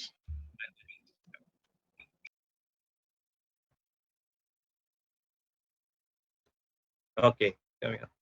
So I got this from our Philippine emission standard certificate of warranty motor vehicles, Department of Transportation and Communication. So this is the, which is my basis, the emission standards for in-use vehicles with spark ignition engine. So we have a zero 0.5 for the carbon monoxide percentage by volume, which is acceptable for to be passed, and the hydrocarbons, which is an parts per million as a hexane, is 250.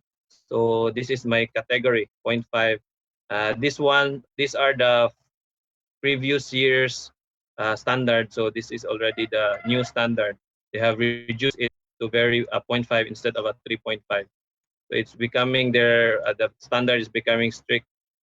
So from that, I have my vehicle lined up here. I can show you my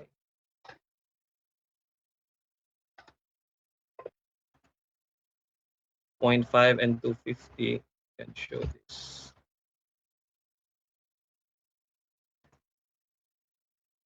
This way.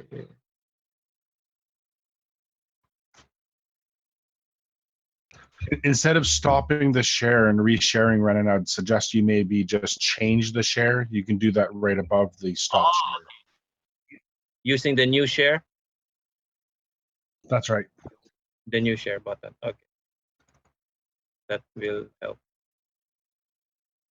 Okay.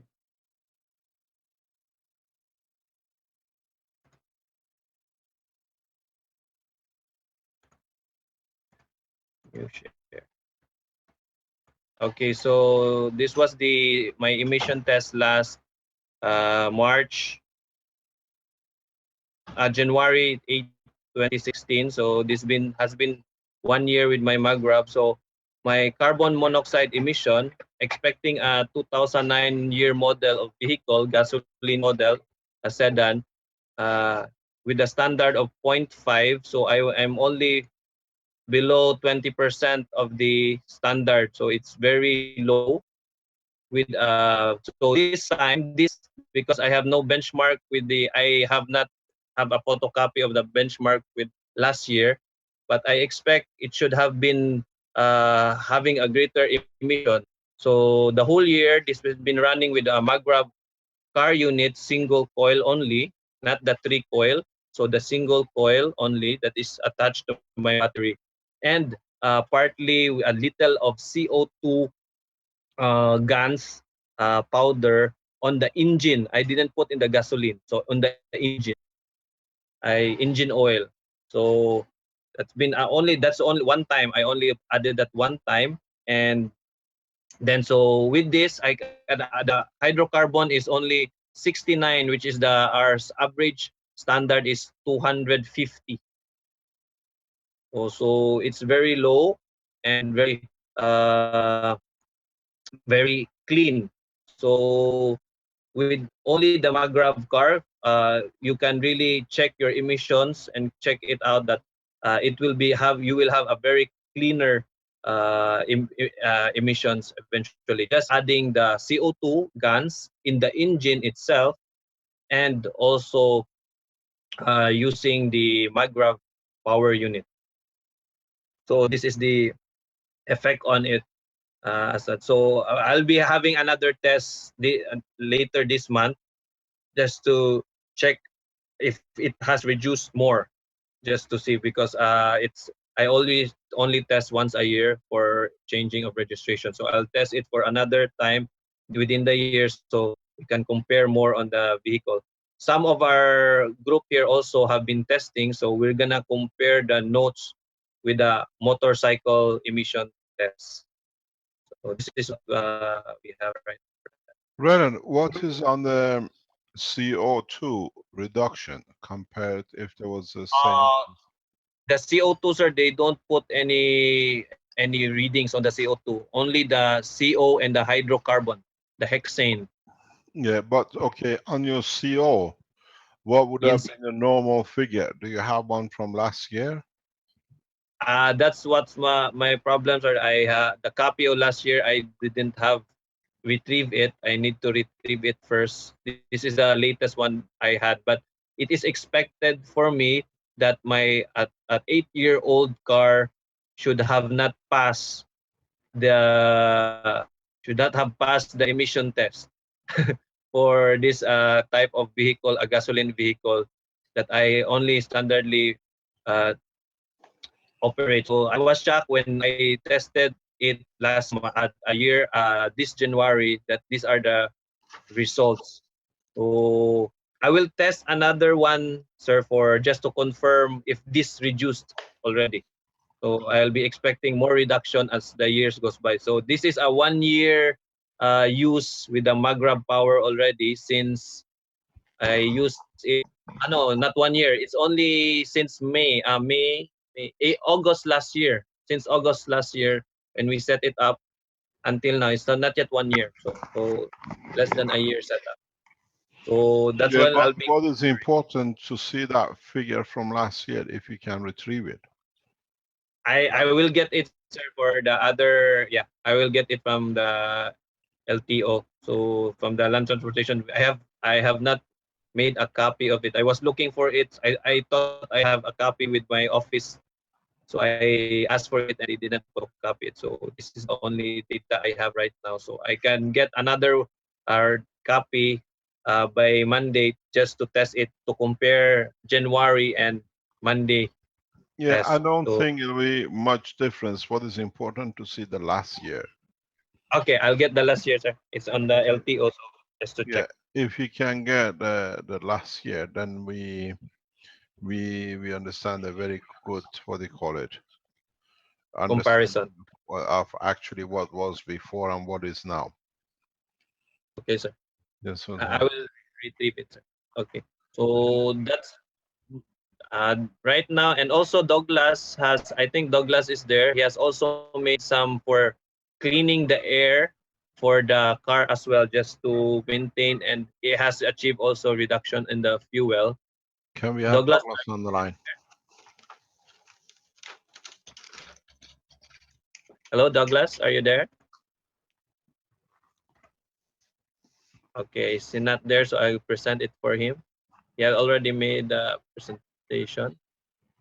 I think he has problem with his internet as well. Okay. So let me share.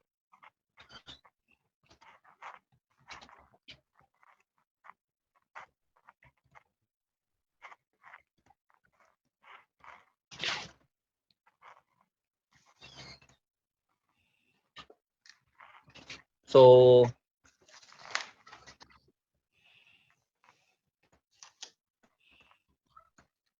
did my new share? I tried new share. Did it come out? Yep, we see it. It says Nano and Gans Maglev. Okay, so Douglas used this system. The As you have, it's been on the internet already. The copper scrubbers intake automobiles for performance. So he used it with using 6 nano coated copper scrubbers, using the caustic tea method, and some 9 neodymium earth magnets for the air intake valve. So the particular test on automobile performance using consists of two parts. First, the part of the test is created an air filter out of nano caustic steam coated copper scrubbers and placed into the air intake box of the test vehicle. So it's a caravan. The second part of this test consists of the using of 6 nano coated scrubbers that are with a combination of neodymium magnets placed onto the air intake tubes via electrical tape. So starting from the farthest point of the air intake, moving inwards towards the throttle body, record data of transition. So this was used, nano-coated by caustic, and this is the air intake area, so which opened up and removed the air filter and put it under and put back the air filter. So that's the simple. Then what is his results was he got extra 35 miles per a tank full with the nano scrubbers, and he's now adding CO2 guns also in his fuel, but has achieved for at least 45 extra miles per tank full. So that's for the nano scrubbers, and with additional of a CO2. And so the CO2, we only use about 10 to 15 ml of washed CO2 in all the tests that we make. Very little, very little. And I want to show a video, just to show you a video what happened to my vehicle right now that is moving, driving without, it is moving without stepping on the accelerator, as you maybe have experienced, some of you. So I'll just show the video. New share video.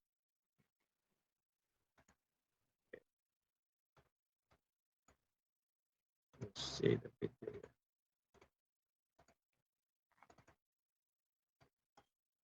Okay.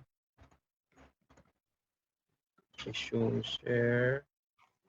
New share video. So just don't put the volume. So the condition here is with the Magrav unit just installed to the vehicle, and some of CO2 guns for the past less than a year, so almost a year. You can see I only press the clutch. This is a manual vehicle, so I only press the clutch and it just moves by itself without pressing the accelerator. So we're just cruising about 10 kilometers per hour. So it's like moving like an automatic car. So I also tried this and driving in a steep flyover, a sky. So So you can, so I observe just touching the clutch. I just do some little push on the clutch. It, what happens was it builds up its strength, its fuel. Then from building up, it can go up to an uphill even without pushing the gas. So it's producing its fuel by itself inside the engine. So I was the I'm expecting it like it may be creating a hydrogen gas because of the plasma that is being produced by the coils and spread around the system. But So Ren, that yes, wasn't, you weren't able to do that before, correct? I have never done that before. I just had that just lately this month. Before, my car just switch off after I remove the clutch. You would So it stall, just right? Because it, they wouldn't have it enough will power stall. to go again. Yes, you're correct. So it usually stalls. Then I was shocked. Suddenly, I just had in my mind, why not try to let it move without stalling? Because I can feel the engine is already strong. So it has already built up some strength, and it's, I think there's additional fuel that is being provided even without the putting any accelerator. So I just let it move. So that was since March 1, and right now it's been 24 days. I still do it, and I tried it already in uphill. The engine produces its own hydrogen, and it cruises through the uphill. So just use the So clutch to there's no let it, lugging. There's no lugging at all. no lag, just a slow, steady going up. Then just use the clutch just to give the gears proper, not too heavy load. And you, when you remove the clutch, it's like gonna kick. It's gonna kick the car up, and it just cruise. So I went to the shop this day with Bernie. We checked out the car, and the mechanic, our friend mechanic, he said that it has already built up its power. That's why there's extra fuel that is being produced. That's not the gasoline anymore. So there's building of different fuel, which I expect it's hydrogen inside the engine, because the air moist that's coming in and the water or anything that will be produced there. So I, what also the thing that I have observed, it's already uh, my exhaust pipe as well is sometimes there's water that will come out. So I observed that before, and right now I still observe it that it comes up. And that's one thing that I have observed for this time. So today we just upgraded the system. We use another upgrade, which we added some of the uh, different features just to reduce the fuel consumption and to make it so efficient, and also to have lesser or zero CO2 or carbon dioxide monoxide emission. So that's why I will test it again, because I added a very simple system that can also supplement the maggrab power. So there's the maggrab there, and we have a very tiny systems, the same We're as the not seeing that. Can you change your share again? oh yeah, I'm sorry. I will show you here. Okay, sorry. New share. Okay. Okay. So this is the new upgrade just today. So with the existing maggrab system, we also put this just to, our goal is to have still efficient fuel consumption. So we need to have efficient power for the system. So we just put this small coil as well, not only in the battery at all anymore. So the maggrab is on the battery. Now we put this directly to the ignition coils at the point of the plugs of the spark plug. For this is for gasoline engine. So yes, those are tiny coils, double core coils that we always make for our pens, and we just use the pens coil to the magrab to make it more efficient. So after testing, after adding this device, I drive the car. It is more smoother, and I'm expecting another decrease in my fuel consumption and also in the cleanup on my combustion. So That's why I will test it again with this new system attached on it, because I have felt the car when I drive it. It's already different than I the when I drove it a week ago, or even 2 days ago. It's very different. So when I arrive with the car there without this, I can feel the difference when it was added immediately. So these are just simple things to help protect the environment eventually for those gases that comes out. So even without having too much things that we add on our existing vehicles, as we don't have, especially in other countries, don't have electric. Uh, so this is as you can see, there's a letter N. So this is another one that we have applied, which is very useful as well. That is a very tiny neodymium magnet just to put in the fuel line. So just to clean up the fuel line that comes in. So it helps. There is So a something bit of that. interesting. Well, you mentioned something about your car. At the moment, before the hybrid cars, or when you had a second-hand car, you could sell it, and there was a market for it to export it into third world nations. Yes, we have it many years. Hybrid cars are becoming a stagnating point for the manufacturers. They are very good for people to buy, but when you have a 10, 15-year-old car you want to, which has been a tradition to export it into Africa, for example, nobody needs hybrid because there is no electricity in Africa to support hybrid cars and the repair of them. Electric cars are actually no-go because the Yes. knowledge of it is not there.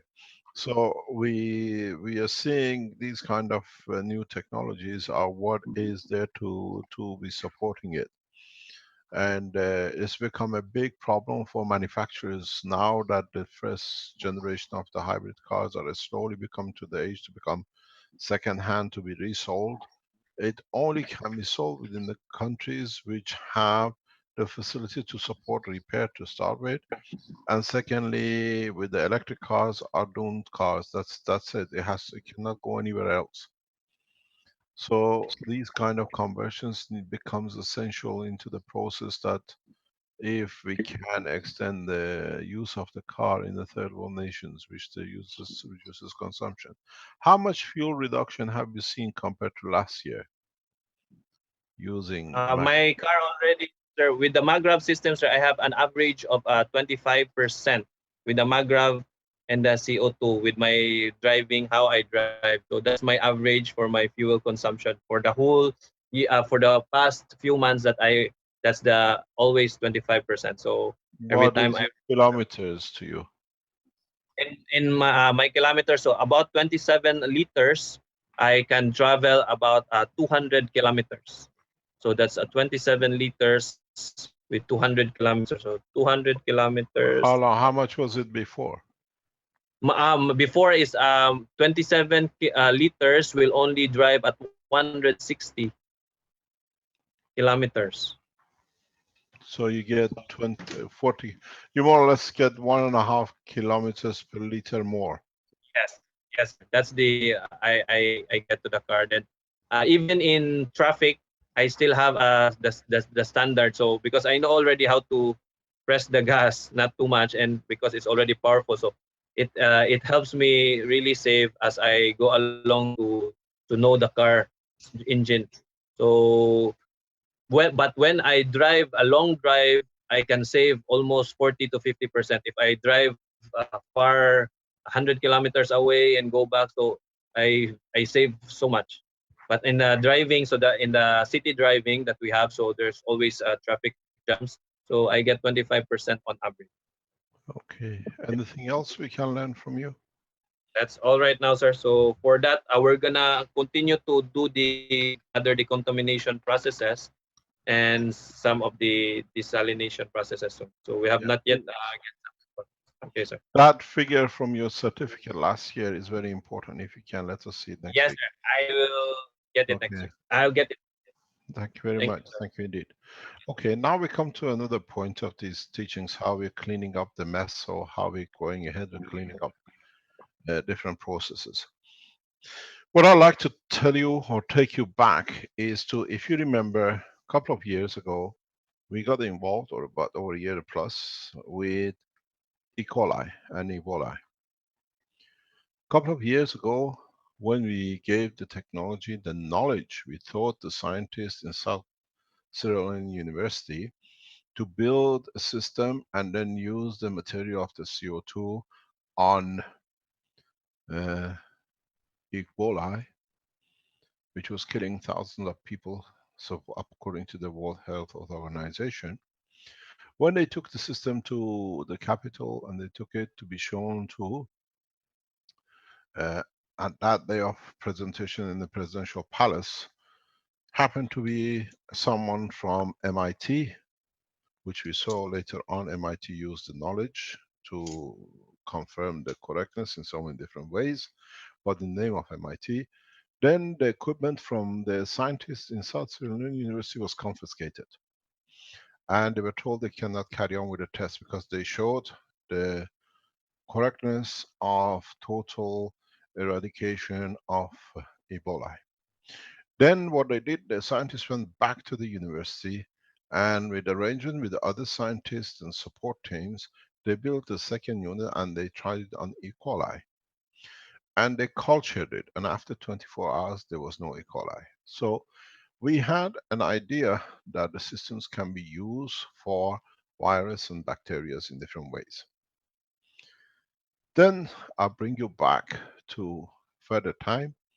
When we started the teaching 2 years ago, or 2 years ago, in Keshe Foundation, about the May of 2 years ago, we had a lady with us called Yukoka.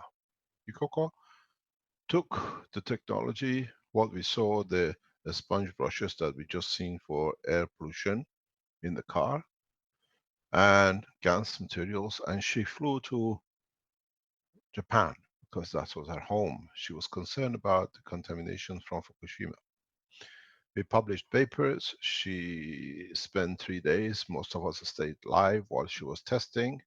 We guided her. These are the pictures I asked that is available. You can see it. This is live from Fukushima. A lot of you saw this, and this is her beautiful face, what she did. A lot of people may complain about it, but what happened in the background? This video raised a lot of questions for the Japanese government. How come this lady has come and how effectively she shows it? Then they knew there is a solution. And then we saw a process which a lot of you are aware of, and a new dimension has come out of this. A lot of you a few months ago saw a man, you heard a man, who was, after Yukoko did this Fukushima experiment, brought to the attention of the TEPCO that there could be a solution. So TEPCO, as I am an Iranian nuclear physicist, could not approach us, set up a decoy. And that decoy is on the table now. He was going to explain to you himself what has happened, and a lot of you by the end of this session will ask for one thing, which is what happened through my head when I saw it. I asked for the resignation of the Japanese Prime Minister because he's betrayed his nation.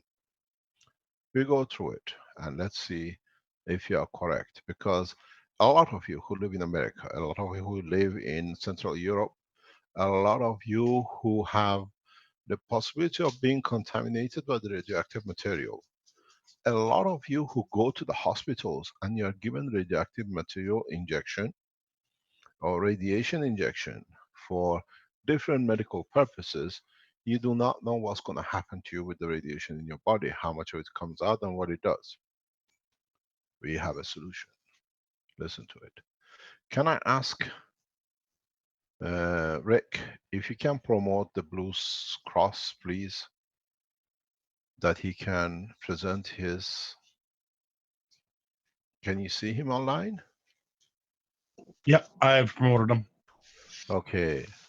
If you can stop the pictures from your Coco, please, and allow him to share his screen. Mr. Khan, welcome to the Keshe Foundation. It's the second time we see you in the past month. You showed us the use of the machine for measuring maglev system in Japan. Mr. Khan Sonel is the Keshe Foundation Japan. He is head and partner in the Keshe Foundation Japan. And he's one of the most trusted people Japanese could ever trust, even though he's Turkish by origin. He lives in Japan. He's a fluent Japanese speaking, and his company was set up to be the intermediary between TEPCO and Keshe Foundation. And I leave it to him to explain how he came to us and how the process started. Are you there, Mr. Kansel? Hello? Hello, can you unmute yourself?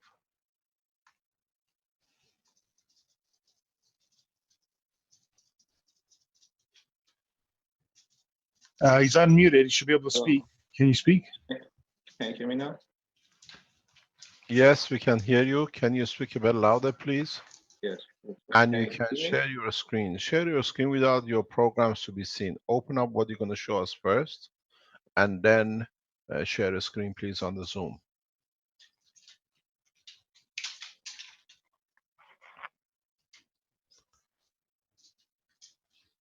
Is that okay with you? Yeah, I'm trying to figure out the. We need you to speak a bit louder. Yes, sure. Okay, I can hear you clearly. Thank you. Good morning, Mr. Khan. It's a pleasure to have you. You can't see my screen, right? Can you see? I cannot see. You got to go on the share screen, the green one. Press, and then you should be coming up. And then you have to choose the program that you opened or the pictures that you opened or whatever you opened, and then click on share screen at the bottom. Yep. While he's trying to do, I'll tell you what TEPCO has done for this man who helped Japan so much. They have sacked him, they put him on the street, and they have made sure he cannot have a job in Japan. They are making sure that this man has not a bread to eat and feed his children, and the Keshe Foundation is there to support. He is part of the Keshe Foundation in Japan, and you will be amazed what is going to be described, what we're going to be described now. Go ahead, please, Mr. Khan. The floor is yours. Thank you, sir. Can you see my screen now? Yes, please go ahead. Thank you. My name. Please, if you're Japanese, make a record of this and put it on the internet in Japan. Section cut this and promote it across the world because it's going to touch all of you. When we said today we're going to release information, this part, this is what we are talking about. Learn what it is, the data which is going to be submitted, and the information is going to be submitted, and then we'll see where we go. And then we'll discuss afterwards. You can ask directly questions from Mr. Khan, and then he'll go with it. Please start. I'll go silent. Okay, thank you, sir. My name is John Snow, and I'm a Turkish by origin, but I've grown up in Japan. And I have a degree in chemical engineer and a master's degree. Hello, Mr. Khan. Yes, you're sir. very, very faint. You have to speak louder and start from the beginning, please. You're very faint. Or maybe get closer to the microphone. Yeah, I'm trying to figure out. Yeah. Okay, it sounds good when you're close to the microphone, or you have a headphone. Have you got a headphone? Not a headphone, but I think I'm pretty close. Can you hear me now? Yeah, if you have a headphone, you have an arrow next to your microphone. Click it and choose your headphone, and then you go. It sounds that you're coming through the microphone of the computer. Next to your microphone on the Zoom, there is an arrow, upward arrow. Click on it and choose the microphone which you have attached to your system, and then you speak through it. You need to stop share first. If you do have do you have a headset or not? No, I don't have. You Okay, don't have. Okay, carry on then. Carry Just on. stay close, please. Okay. Okay. Can you hear me better now? Yes, very good. Please stay very close. Okay, sir. As I said, my name is Can Sunal, and I'm a Turkish by origin, but I've grown up in Japan. I have a degree in chemical engineer and a master's degree in business administration. And I had been working for a major Japanese trading company, and one of my duties was supplying for TEPCO and regarding this cleanup. Your job was, can you repeat what was your job? My job, one of my job was supplying stuff. Stuff means like all kinds of goods to be used by TEPCO. My company was the preferred partner for TEPCO for supplying, let's say, the cables, pipes, and all sorts of stuff. So in Japan, there's a tradition that the companies, they don't buy directly, especially the government companies, they don't buy from suppliers. They don't simply want to deal with it. And there are trading companies in between who supplies them. So when it comes to TEPCO, and we were one of the major suppliers for TEPCO with the cables, with the pipes, let's say, all sorts of stuff, including ion exchange resin. So, and I was the responsible person who is dealing between suppliers and the TEPCO. And one of the material we were used to supply was the ion exchange resin, which is used to filter the water in Fukushima. And we used to use a company's product. I'm not gonna give the names, the details, because I already have a lot of problem in Japan because doing this. And as Mr. Keshe said, I already laid off from my job, and it seems impossible for me to find a new job in Japan because of my name at the moment. So, and yes, so I'm not gonna give into too much in detail unless you ask. So, and I used to supply from a company in US. It's a known company in the nuclear ion exchange resin and other resins, and it is pricey, and it had a problem with the calcium, and the water in Fukushima is pretty much calcinated, and it makes it impossible for the regular ion exchange resin to be used. So I was in the search for a different material to supply TEPCO, which they asked. And after my search on the internet, I come across with Mr. Keshe's GANs, CO2 and other types of GANs, like copper GANs and carbon dioxide GANs. So, and I wanted to give a try, if that really works. So that's how I approached Mr. Keshe more than almost 2 years ago, in between 2013. And so at that time, he was in Italy, in a different part of Italy, and he was kind to accept me, and we talked, and after that he sent me some samples, and those samples was given to TEPCO in order to test it. So, and the problem was the TEPCO wanted to keep themselves out of this loop, not to look like they're using, because they are using Mr. Keshe's technology. And at the meeting, after the test, at the meeting, I remember that the person who is responsible for this cleanup, he said, we don't actually want to use Mr. Keshe's. We don't like to use Mr. Keshe's technology, but we have to use it.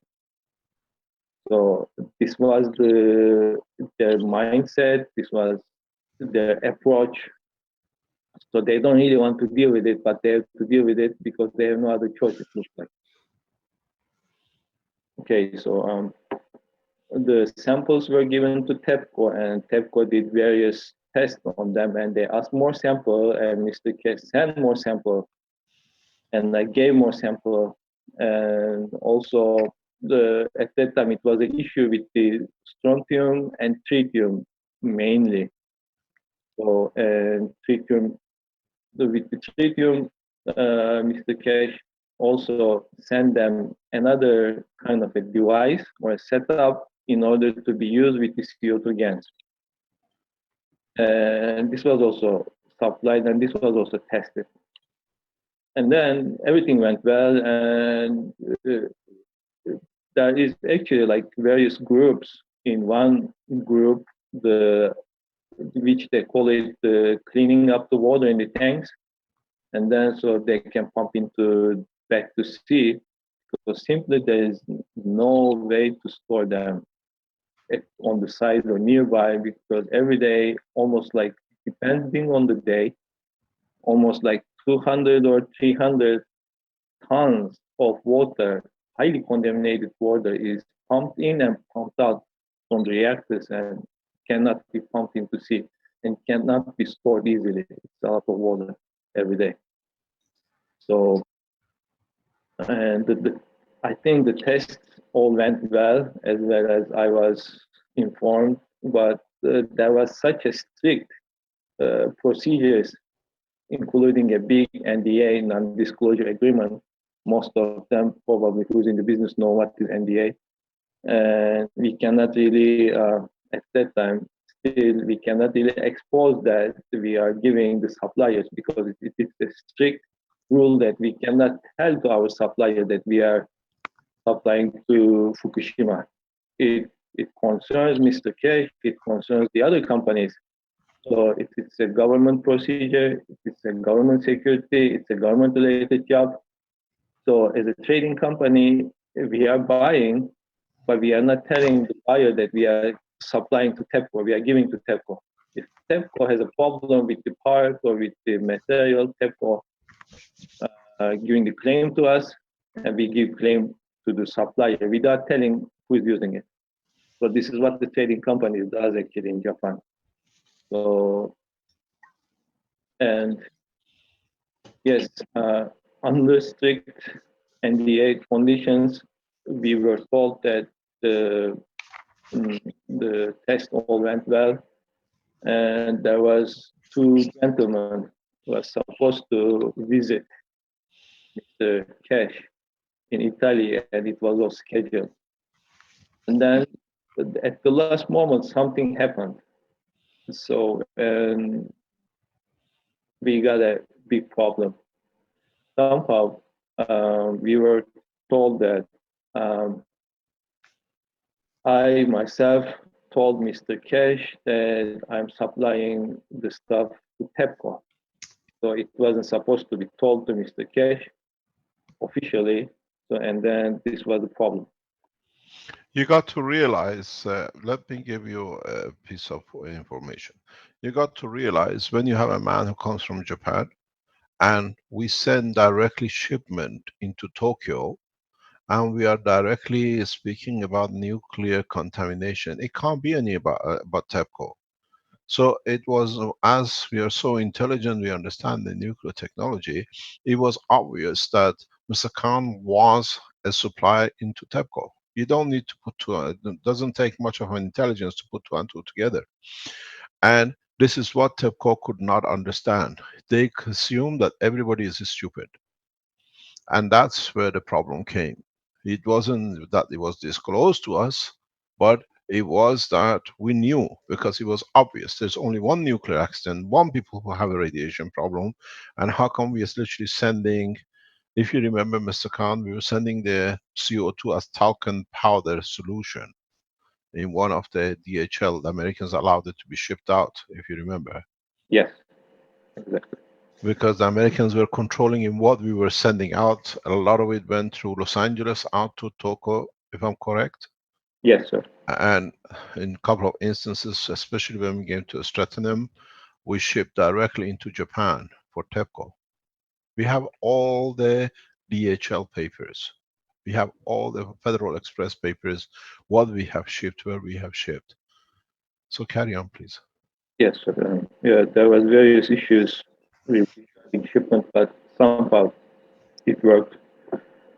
And the samples arrived to Japan and was delivered to TEPCO. And yes, at the last moment, something from the upper level, from the TEPCO, my company had a big claim that we were on the breach of NDA, which means we broke the NDA regulation, the rules, and we have a big problem, all sorts of stuff. And then they canceled their trip to Mr. Keshe. And then in 3 weeks, there we had a meeting. My boss, also my boss's boss, means the owner of a company, and this person has almost like 7,000 workers in Japan, and he has 60 companies extra. He's such a high-level person.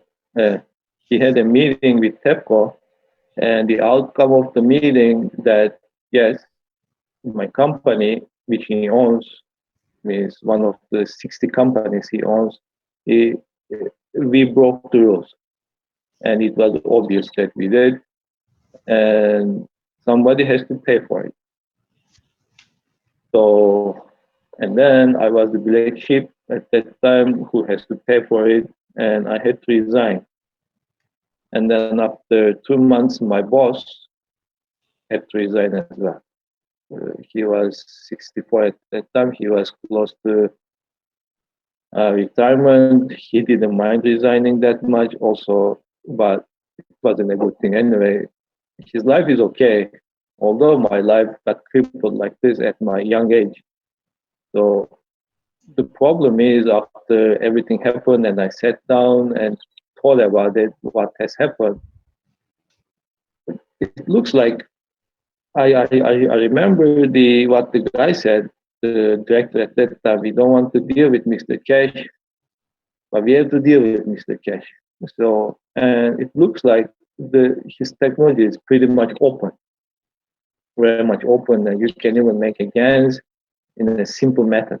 So you don't really need Mr. Keshe anymore. You don't really need his name.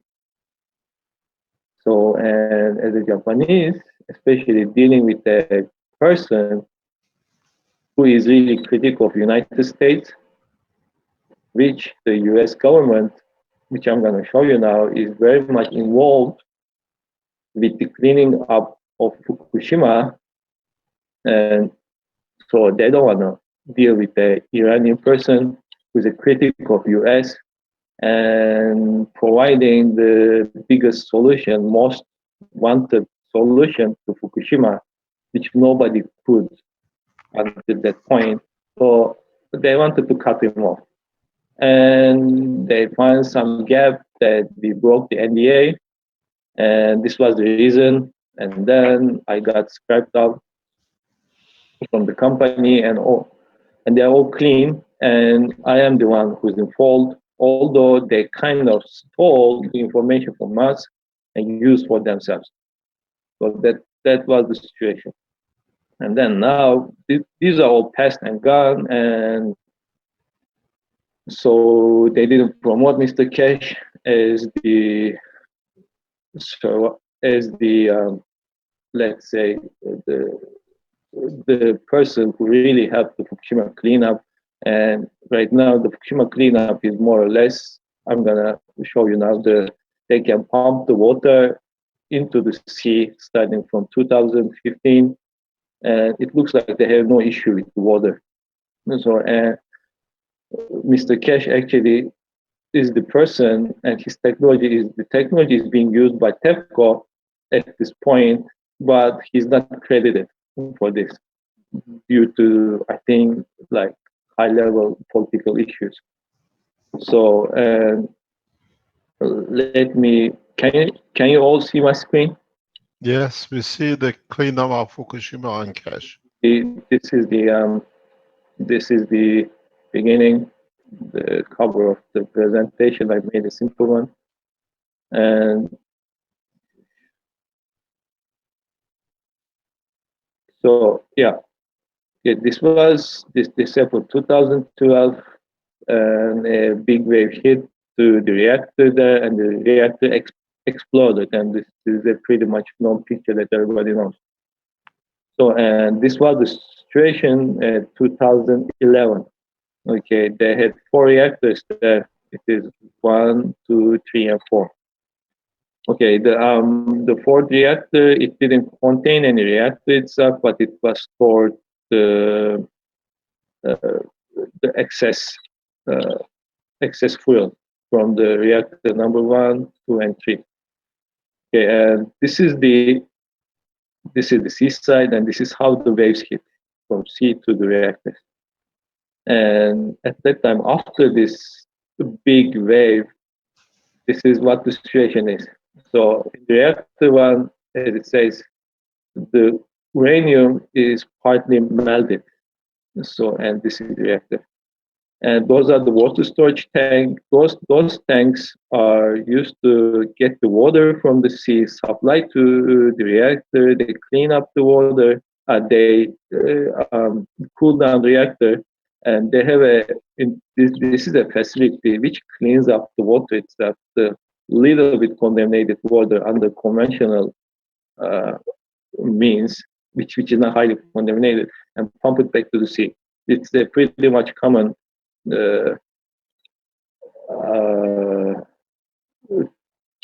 thing to do in the nuclear reactors. They cool down the nuclear reactors with the seawater and pump it back. And this is the second reactor. There's a spent fuel inside, but this was not the main issue.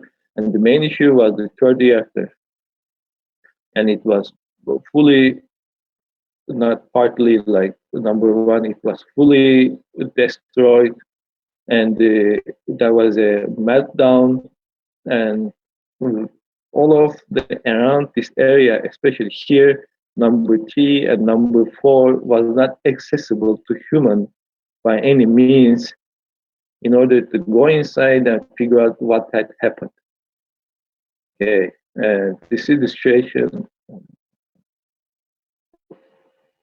And this is the situation right now, number 2015, and this is the reactor number 1, reactor number 2, number 3, and this is the reactor number 4, where they used to store the excess radioactive material.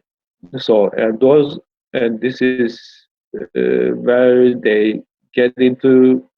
From here, there are pipelines going under this building, and from this building, this is connected to the reactor and cooling down the water, and the water comes back into this building, and there are various filters, and then it's filtered through the radioactive contamination and pumped back. This used to be like that. Right now, it was in a really bad condition, and as you can see, and this is published from the Asahi newspaper in Japan, and normally you cannot get a shot like this detailed from the side because it's so prohibited. So it looks like it's pretty much, again, recovered, and you can see all the cars are parked and people are walking, which is actually impossible under conventional thought. You can think about the Chernobyl in Russia, and it was still not possible even to come nearby to that nuclear site after the explosion. And here it was highly contaminated 4 years ago. As you can see, those are the sites, debris fuel. It means like the fuel is all like all around the site, not inside the reactor only. And now you can see And also, you can find various pictures on the internet. People are walking, and there is a kind of a joke, and some people even wanted to make some kind of a guided tour for tourists.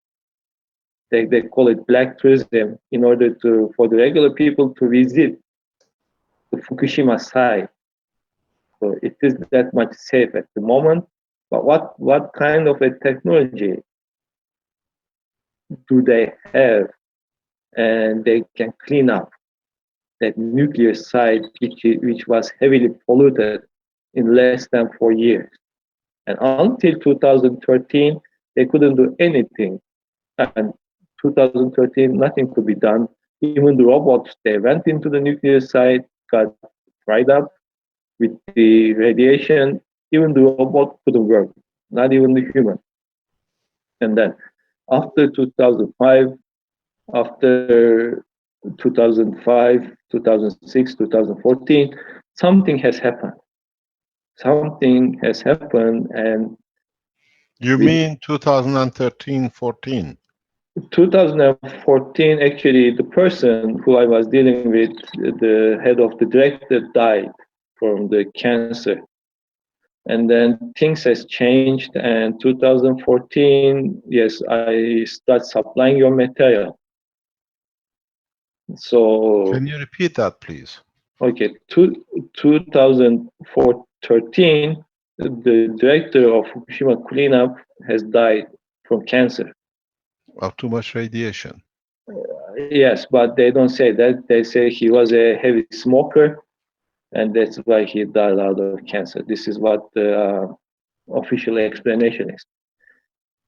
So you can find information all over the web regarding him.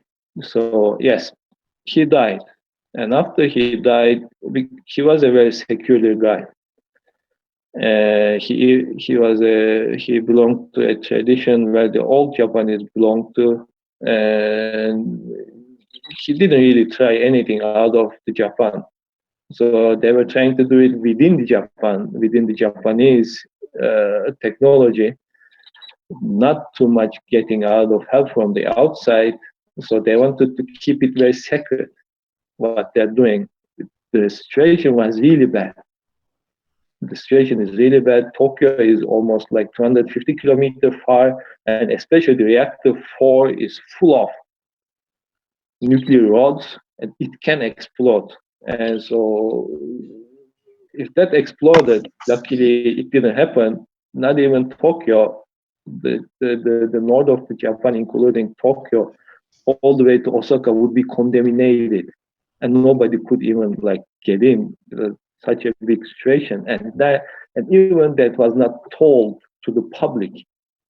And people in Tokyo, 250 kilometers away, were living a regular life without knowing the reactor number 4 can explode anytime, and they can even die right away. So it was such a bad condition, but the government, including the guy who passed out, was keeping it very secret. And they didn't want to deal with anybody and anything out of this island, and everything is kept secret. After that guy passed out, things has changed. A new person came, and it was obvious that none of the solutions a Japanese or a Japanese company or a Japanese institution can provide works. So at that time, they tried different alternatives, including Mr. Keshe's technology. So, and 2015, you can see people are walking, the cars are inside the nuclear reactor, and this is the situation. And how this happened, and this is the thing, how this happened in like less than 2 years. So this is Was this the process when they were given the CO2, the production of the GANs? Yeah, the production of the gases can be done pretty much on their own. But they were shown is effective. Yes. And as far as I know, and I'm the major company who's supplying the Original samples. what? Say again, please. The original samples of the GANs from us. Yeah, the originals. The thing is, uh, I think how it worked. They got the samples, they tried it out, they saw that it works, and then they cut us off. So because it was a big thing, and Because we are teaching it on the internet, so they knew what to do. yes, It was just a matter of getting it to work. yes. So they just wanted to have the real product, not because in order to you want to try a new technology, right? And you want to get the sample from the inventor himself. So you want a real sample. You can make it at home. Do you have a picture of you in Fukushima? Yeah, I send it to you, I guess. Can you send it? Can you put it on? I don't have that on this computer. You don't have that computer. I don't have access to my computer. We'll release the pictures of Mr. Sun at Fukushima, at the gates of Fukushima, when he was delivering the material to the site. And there are videos of us live testing things with the Fukushima officials just a week before they fly into Italy, before they were stopped to do so. Carry on, please. Yes. Yeah. And so what I believe what has happened, they got the samples, they tried them out, and they had a problem with the tritium. They couldn't figure that out, how that works. And Mr. Keshe provided some kind of simple solution to that to be used with the GANs. And then they tried that too, and that worked as well. And then from the people who did the test was okay. They had no problem with dealing with Mr. Keshe on their side, and but the thing is, the upper management probably who stopped this, and this is what has happened. And they cut Mr. Keshe off and stopped coming to Italy, and they cut my company, and then they gave another reason that we did the NDA breach, and then they cut me off, and my boss went off to so. The thing is, they are producing the GANs itself, I think, and they're using it widely in order to clean up Fukushima. So the gas liquid is used for decontamination across Fukushima. Yes. So the GANs is used in Fukushima, and I'm gonna right now show you how it is being used. Okay, so and I made a small chart that what's going on.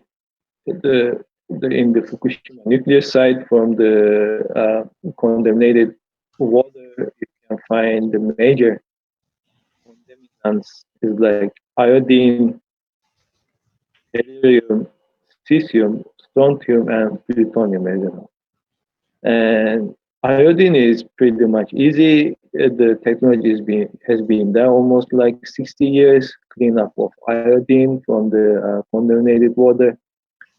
But tellurium is pretty much difficult.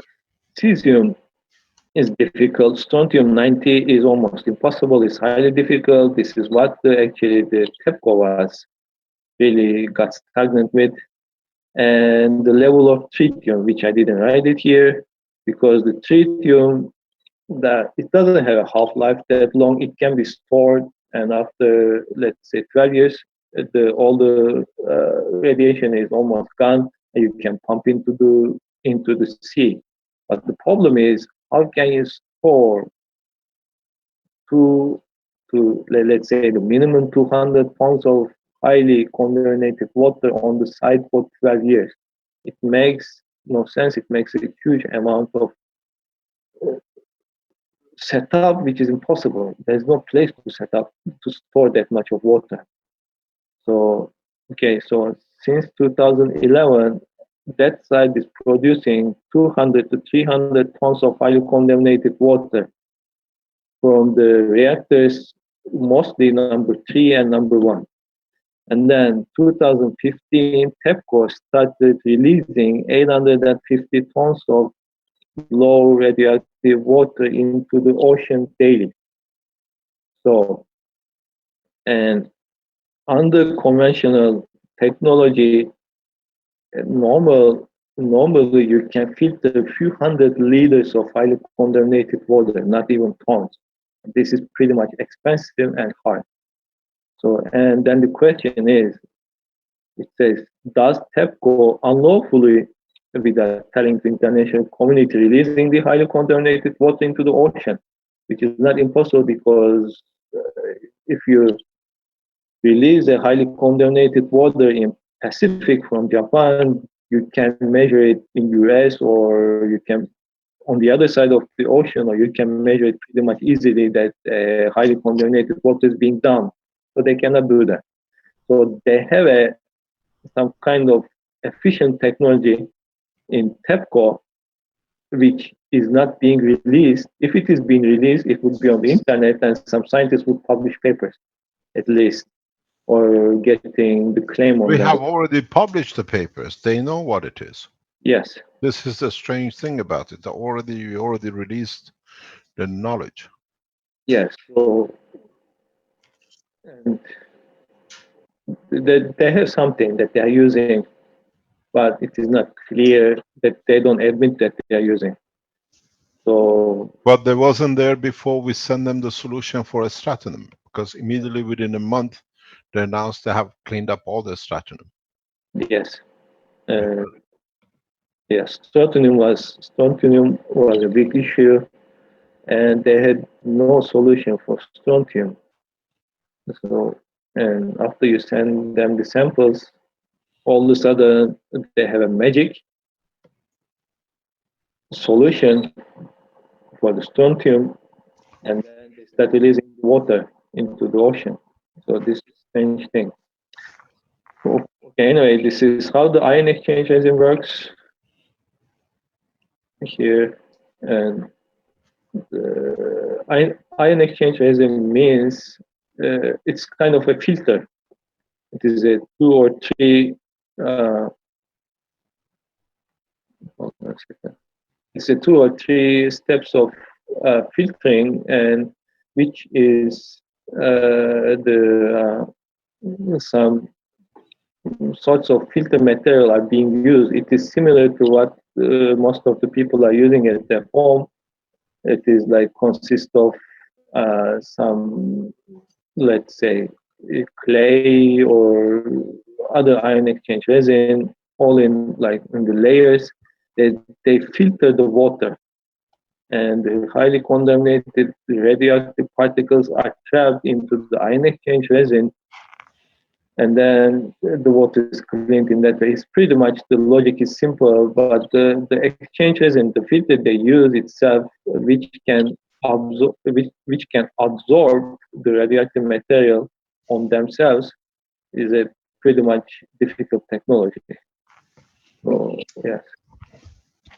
Okay, so this is what it comes in, and there's a company called Curion, and Curion is an American company, and Curion was such a small company. It's a startup company located in. I visited them a few times, and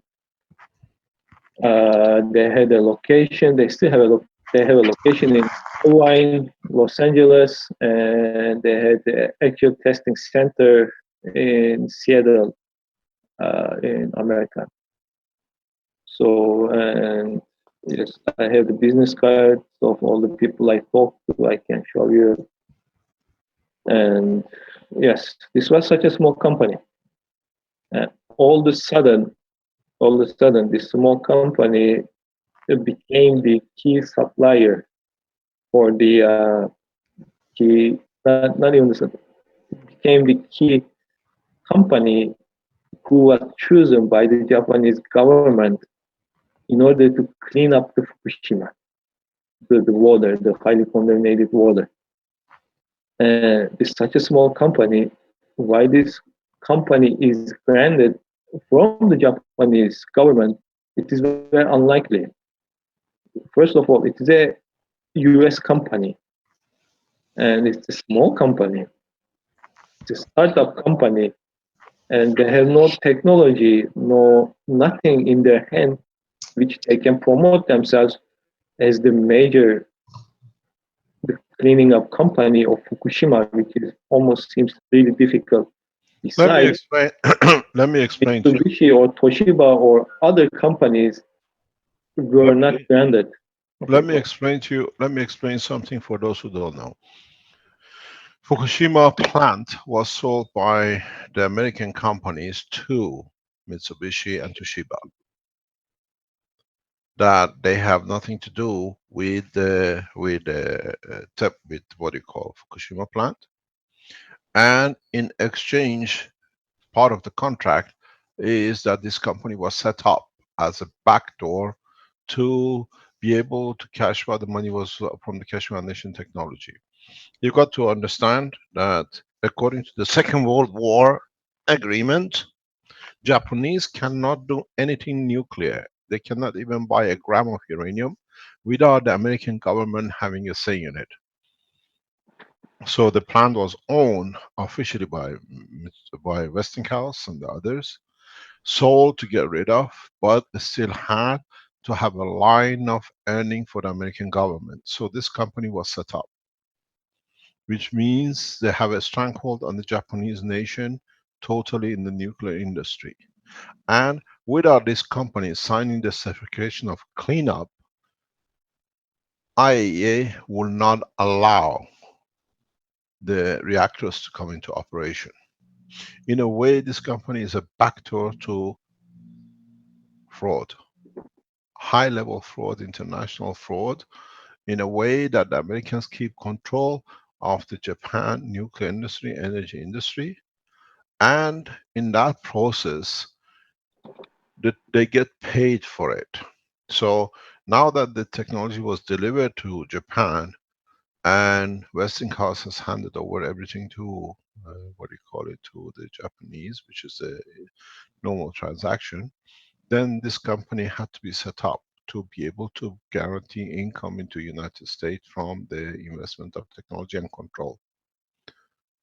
This is part of the same with German government, according to Second World War, cannot handle nuclear materials in case they use it in a different way.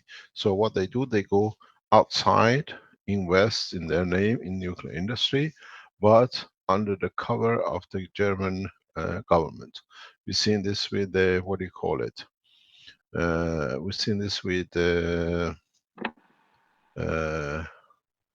new medical reactor in Belgium in what do you call it, in the nuclear area. So these kind of technologies are the back feeders of the new technologies to control the decontamination. But in fact, it's an income to guarantee the control that it cannot be out of the hand of what I call United Nations. Carry on, please. Yes. Yeah, this is the all the photos I'm showing you right now is you can pretty much find them over the internet. So nothing secret. And this is the Curion's mobile processing unit, which they have all the ion exchange resin inside. Water is pumped in and pumped out, and the water is clean. And this is unlikely for a very small company. This kind of technology is very, very unlikely to have, and under normal condition, you can maybe clean up a few hundred liters of water with a system as big as, I'm going to show you here, as big as this building. It fits into this building. You cannot clean That up. little thing is cleaning up everything in Fukushima in a way. Yes, and this thing is a small container and clean up everything in Fukushima. Where this technology came from all of a sudden. Okay, and this is another picture, and here Who took these pictures? Those pictures are taken by Curion. Ah, okay. pictures I got it is as much as I was allowed. Let me ask, please, webmasters and recorders, please record everything that if there is any attack on us to bring the website and teachings down, it can go on the internet in different ways. Okay, so this is the system when it is working. So it's still working. Okay. And those are the ion exchanges and material they use. And for various, this is all like set up in the piping system. Those pipes are filled up with these materials, and the water runs through the pipes and they get cleaned. And as you can see, this white material is very, very familiar to you, I guess. This is CO2. Yes. This is the gas of CO2. So, this is the last step, actually the actual step which cleans up the water. So all the other, this 1, 2, 3, 4, and 5 is being used for the purification of water itself. Just the water and yes. And then because in the water there's also not only radioactive materials, and they have the other contaminants like the heavy metals, let's say arsenic, or the other isotopes, which cannot be actually used by cleaned up by the CO2 gas. They had to have some conventional filtering materials, like as you can see here, the 5 of them are well known ion exchange resins, because I'm in this business, I know what is what. So, and those ion exchange resins are not for radioactivity. They are for heavy metals. Those are for chlorine isotopes. Those are for one of them is for chlorine, radioactive chlorine isotopes. One of them is for radioactive arsenic isotope. And this doesn't belong to here. So this is what is actually being used in this in order to clean up the radioactivity. So yeah, hold on a second. Yeah. So yes, this is pretty much what's going on with the Fukushima. But although Mr. Keshe didn't get any credit on himself officially, but the cleanup is there and it's working pretty well. So, and I'm living in Japan. I have 2 kids, and 2 small kids I have. And I'm happy on my side that I can safely live in this country. I can continue to live in this country. But on the other side, I kind of feel sad that Mr. Keshe didn't get any like official credit. That's not important. The credit is all of us. We are safer. There is a matter of medical application. Can you go into that, please? So, yeah. Okay. One of the material when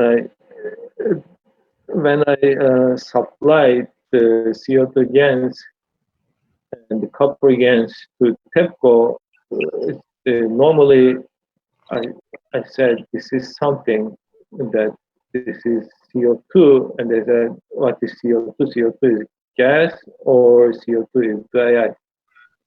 What is CO2? We don't know such a CO2, and we cannot try this material that we don't know. You should give us the MSDS. MSDS means materials safety sheet, which when as a chemical trading company, when you supply a new material, you give the customer, first of all, it's a must have the material safety sheet, which gives the all the physical properties, also the toxicity of the material. So in this case, Mr. Keshe case, we had no MSDS because this is not a known material and this has no CAS number. This has no MSDS because it is not a conventional known metal, it's a new material. And so at that time, I couldn't provide MSDS. And the situation was, the TEPCO's reaction was, if is it a joke? If you cannot give us the MSDS, we cannot use it. It is highly unlikely that we can accept such an unknown material. And then, but things that happen, and the directors have changed and all, and then they said, okay, we give a try. But before giving a try, we need to at least make a test with the toxicity. We don't know our workers. If this works, our workers are gonna handle this material, and it looks like it's a powder in the water. It is a suspension, and they'll be dealing with it. So we like to do the toxicity test before we start doing any further test. Is it okay with you? I say, yeah, sure, it's okay. And they did some tests for the toxicity of it, okay, before start using it. And then the test was done, and I was shown the result of the test, although I wasn't supposed to publish it, and they didn't publish it. I think at that time it was a mess. Nobody thinks or cares about publishing any paper on what's going on in Fukushima. They just want to survive. So, and and they want to keep it pretty short, the testing of this material, because they are testing not only Mr. Keshe material, they are testing more than 100 of ion exchange resin. Most of them are supplied in order to be used in Fukushima. So, and this material was tested pretty much fast, and this is how they did the testing. Okay, so there was 3 groups of rotten mice, and this is pretty much known for the people who's into laboratory testing. This kind of setup.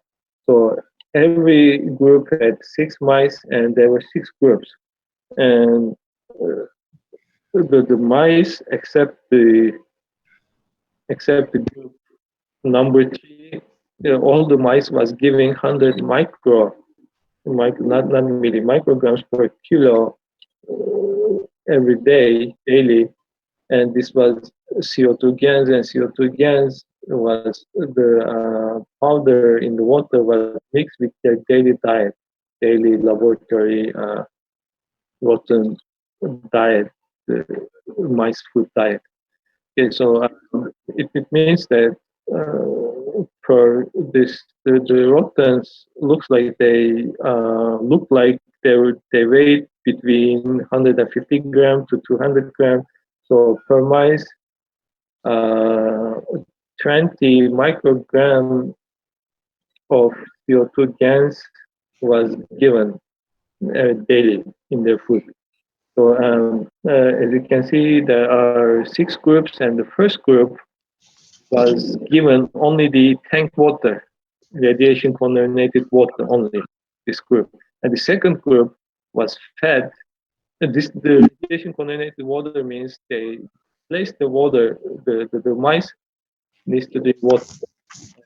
The water was the radiation contaminated water. Also, they put the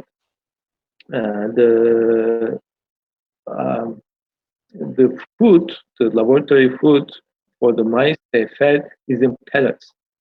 So, and they used to put the highly contaminated tank water on, they put onto the pellets and make it absorb, so they make sure that the mice consumes the highly contaminated water.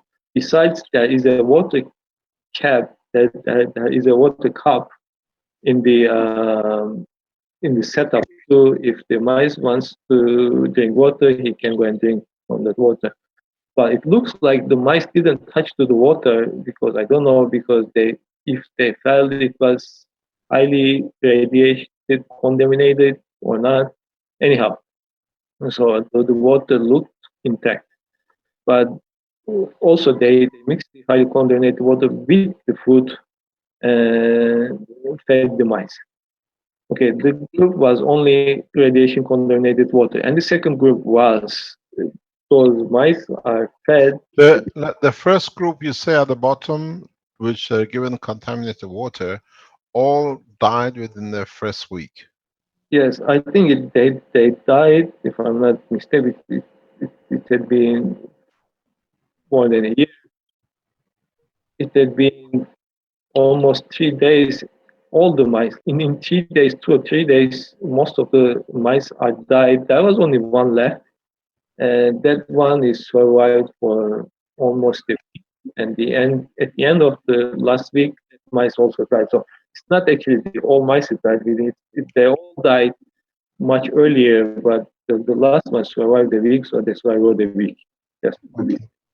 So, and the second group was given contaminated water, was like sprinkled, put it onto the food, and also the CO2 gas was put onto the food as well. It was all mixed. The water liquid can CO2, yes? Yes, liquid gas CO2. Okay. And all the ones in that group survived.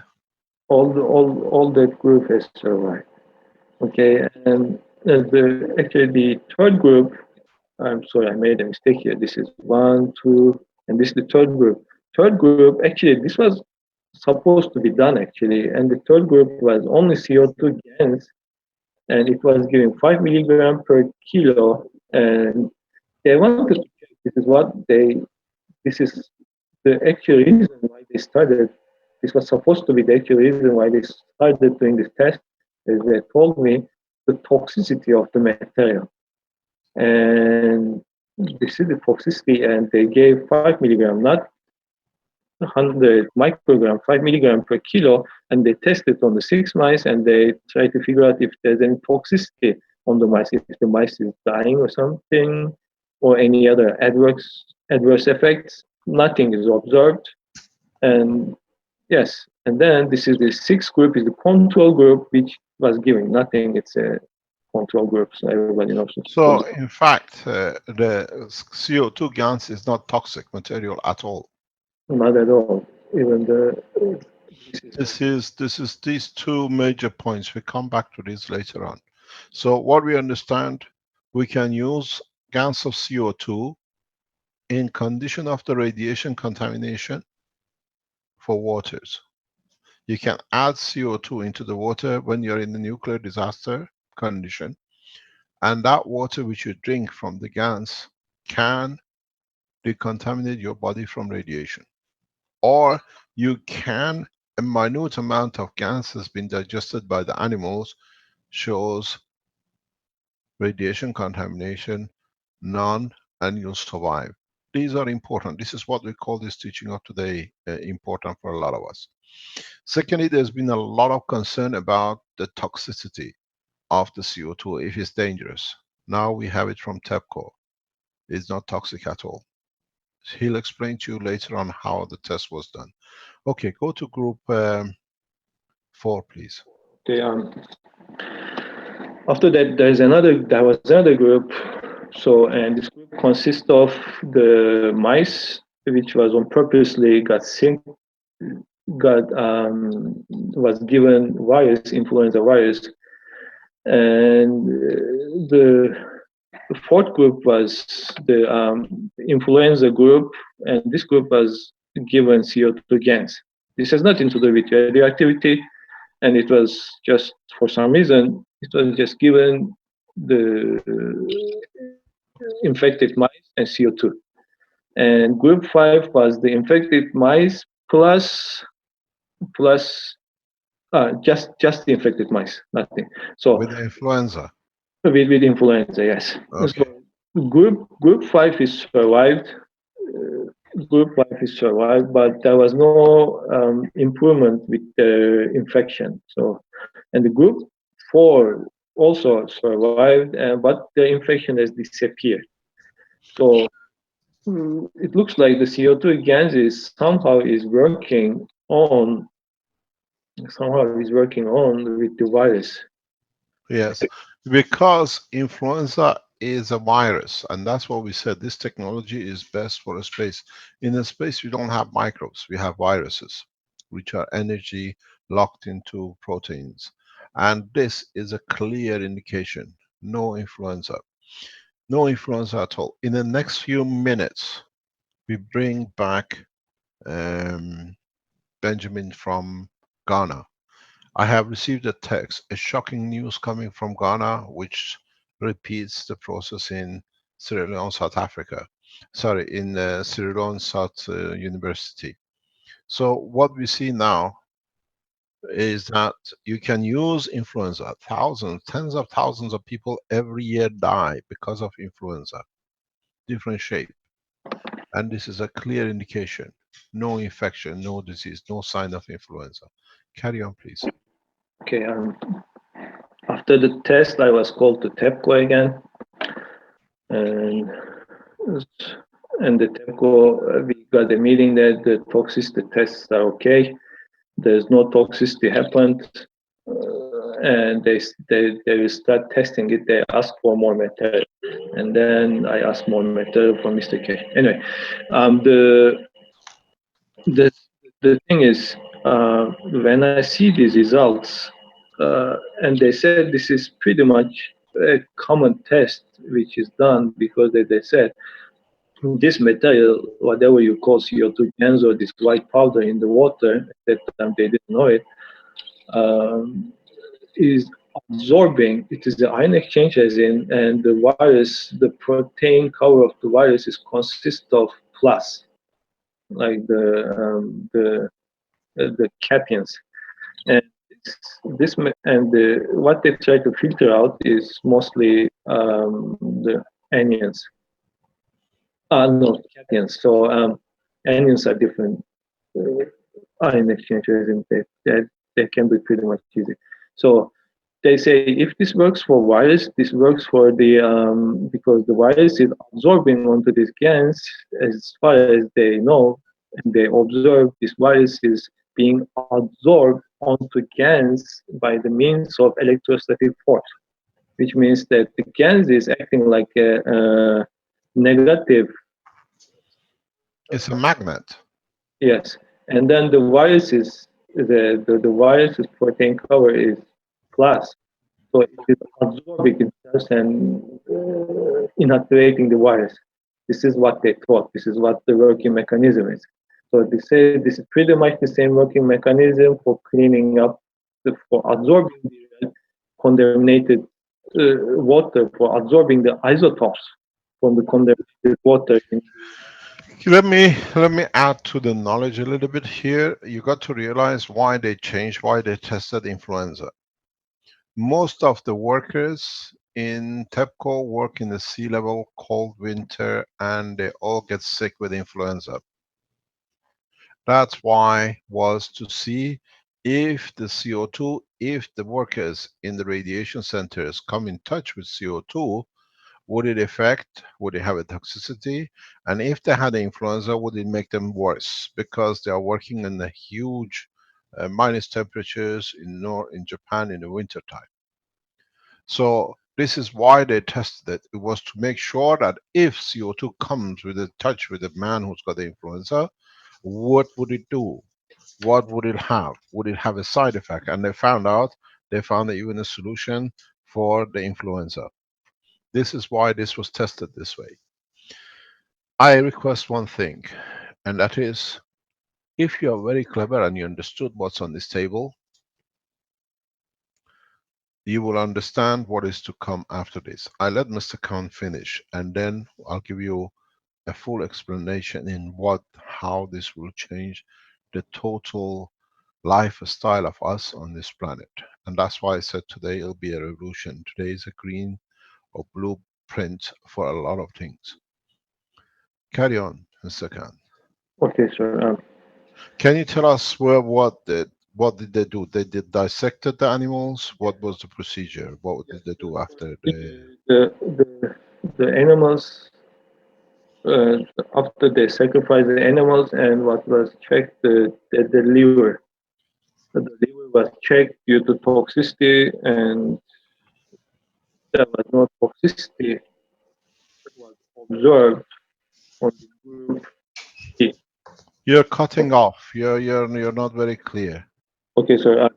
Yes, the group, they after the test, they cut the mice. They sacrificed the mice, and they got the liver. And I think it was shown on the presentation, which was shown to me. They took out the liver of the mice, and the group number third, and the other groups, but especially number third, they were concerned with toxicity because they were given 5 milligram per kg. They got the mice, the liver, and they chopped it off. They squeezed it, and then they did further chemical tests in order to observe if there was any toxicity in the liver. And it was shown that the CO2 was not in the liver. So it means it wasn't in the liver, it's not toxic. It wasn't, if it wasn't stored in the liver of the mice, it wasn't toxic because most of the poisonous contaminants are stored in the liver. So there was no sign of the CO2 in the liver, so they concluded that this is not poisonous. And then they tried to figure out the way how this is discarded from the body. So within all the groups, the urine of the mice was collected daily. So this is how they collect the cage which was the mice is kept. It is like I mean in some kind of mesh. The mice is living on the mesh, and when they give urine or the feces, the droppings or the urine goes under, and they collect the urine and the feces. So and they check the urine of the group, and the CO2 was found in the urine, also in the feces, which is the dropping of mice. It was found in the mice. So all the CO2 was the mice ate was discarded through the urine. So and the problem is the urine in the group number 1 was highly contaminated, and the group number 2 was also contaminated. So and that is the part they couldn't give an explanation. Okay, so the number 1 is contaminated. Number 2 is also contaminated, but this contamination seems not to have any effect on the mice itself. So and the mice has survived. So this was the part they got puzzled, but they didn't put too much effort on it. They didn't care at that time, and I didn't care at that time too. And this is the way they do the test. And they said, okay, I was happy that they want to try this new material. All sorts of stuff is cleared out, and then they decided going further. So I didn't really question at that time how they test, why they test, and they didn't question too themselves. So this was the result, and it wasn't toxic. Then they start testing it. So this is what has happened after all things are done, and right now they're using this material. And so I'm trying to figure out ways. This is the explanation. I'm trying to figure out ways to make a use of this. So and what I did, I made a supplement and as well as an eye drop. This is the eye drop, and this is the supplement which I made in Japan, and this is produced in Japan. So and this is why the GANs is in this shape, because I further here I'm a chemical engineer, and I further modified the GANs which can be absorbed from the intestine much easier. So I made a GANs. I add something on it, and I made it oil soluble. And I made the GANs. Usually it's a suspension, but I made the eye drop even out of GANs, and I have been distributing this to people here that I know who is willing to try. And especially in the case of eye drop, the glaucoma, the open angle glaucoma, and in some cases cataract is dissolved So it is being used, and the people who are using it are really would like to see this as a commercial product, and they like to buy it.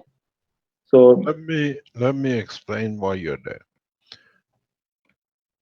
This is scientifically based as a chemist you produced. And this is a natural product, so it's not processed product. Gas is a natural product, is a new version of free atom. I tell you something a second. We promote you, we sell, and we take all the risk and responsibility regarding distribution of this material across the world. I'm proud to see the logo of the Keshe Foundation. I give you the right, the copyright to the name and the signature right to the Keshe Foundation signature you carry. GANS Foundation is a copyright owner of the name GANS. And anybody uses the technology, anybody uses the name, you have to have a copyright rights from us. Anybody uses the logo of the Keshe Foundation the way you see your SSI, from today you need our written agreement, written consent. We are the owners of the technology. Just 1 second.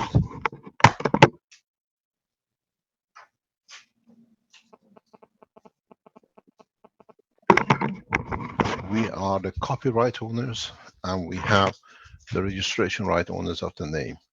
And I'm proud to see you carrying this name on. From today, the Keshe Foundation will put this material for sale from Japan, Tokyo. And the condition is you are responsible for your own. We have registered the GANS name as a copyright name of the Keshe Foundation, and yesterday we have received the rights to it. The logo of the Keshe Foundation, KF with circles, have been granted to us with registration. We possess it, we own it. We will enforce our name from this week. We have registered 21 names across the world, and we give with pleasure to you the right to use this name, and I stand personally for its use.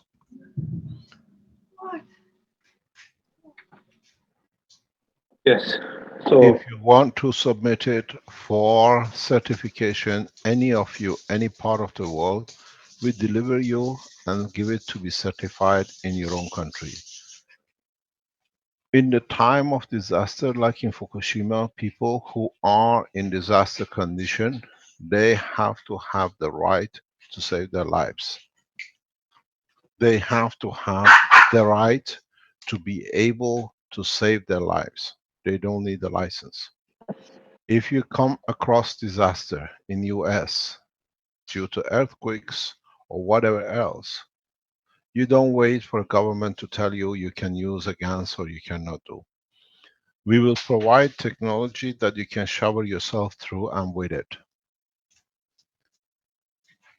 We took our time, and this is what I said today. This is a pleasure to see. I'll tell you the reason why. Governments like Chinese government, Chinese, especially in the poor countries in different parts of the world, where animals are slaughtered through different kind of flu for chickens or whatever, or dogs. We hear it now and then. This water can do the job without damaging the agriculture, without damaging the farmer. You can just add it to the water. This stops use of antibiotics and the other things in the animals without getting absorbed or damaging their toxicity. There's a huge change. This is correcting some of the past problems, and this is one of them. We are very simple. We ask TEPCO to release data. If you're Japanese, ask how the government of Japan has kept this technology away from its people, where the farmers are getting cancer and they wash and clean up the power station. You were wondering how the IAEA is allowing TEPCO to start operating, and different nuclear power stations are coming to operation because they have the gas technology in their hand. It's a dietary element, and it is natural material. No one has a right to it, no one can copyright it because we have taken the rights. GANS is a registered name. We own the registration. Magraf is a registered name. We own the registration. From now on, if you use any of these names, be sure you have received permission from the Keshe Foundation. It's illegal from today to use this name if you don't have the permission from us. So if you think you can make eyelashes and whatever, as you see here, that you can do and sell, if it's not supported with the R with the Keshe Foundation, or the GANS or whatever, we have the right to interfere. Mr. Carry on. Keshe, we also we own the names KesheFoundationGans.com, KesheFoundationGans.net, and we also own KFGans and KFGans.net and .com. I own the Keshe Foundation GANS. No, I'm GANS, talking about the website. He can yeah, use the GANS, yes. GANS.org belongs to the Keshe Foundation. I bought it. I bought the other ones. I'm saying that he can use them. Yes, yes, we know. GANS.org is, and we allow you to use this, Mr. Khan. Whatever the Japanese nation has let you down, we don't. Thank you, sir. You're welcome. If we will put this as a sale material with the conditions that you have to take the permission to enter it into your country, and we rely on TEPCO to provide the scientific material because they are using it for 2 years. The trial has been done on the workers of TEPCO. Hopefully one day they're gonna release all the data and all the pictures. Pardon? I hope one day release all the data, what they have been doing there inside, and yeah, so we can get credibility. There's not the credibility. We already are credible. It's just how they try to discredit us, which is the problem for themselves. What I suggest to you, Mr. Khan, Japan.keshefoundation.org is your right to fill it in, as we spoke before. You are working in respect to the measurement tools. You have set up the Keshe Foundation company in Japan, and you're a shareholder in it. Set it up, we finance you. Produce this material for the Japanese in a way that they can use it to decontaminate their own lives. If it's good to be used inside TEPCO, it's good inside to be used outside TEPCO. This shows a conspiracy within the structure.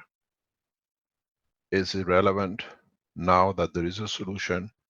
I think, as I said, if international press gets hold of what is been described in past an hour or so by you, the resignation of the Prime Minister of Japan is on the card.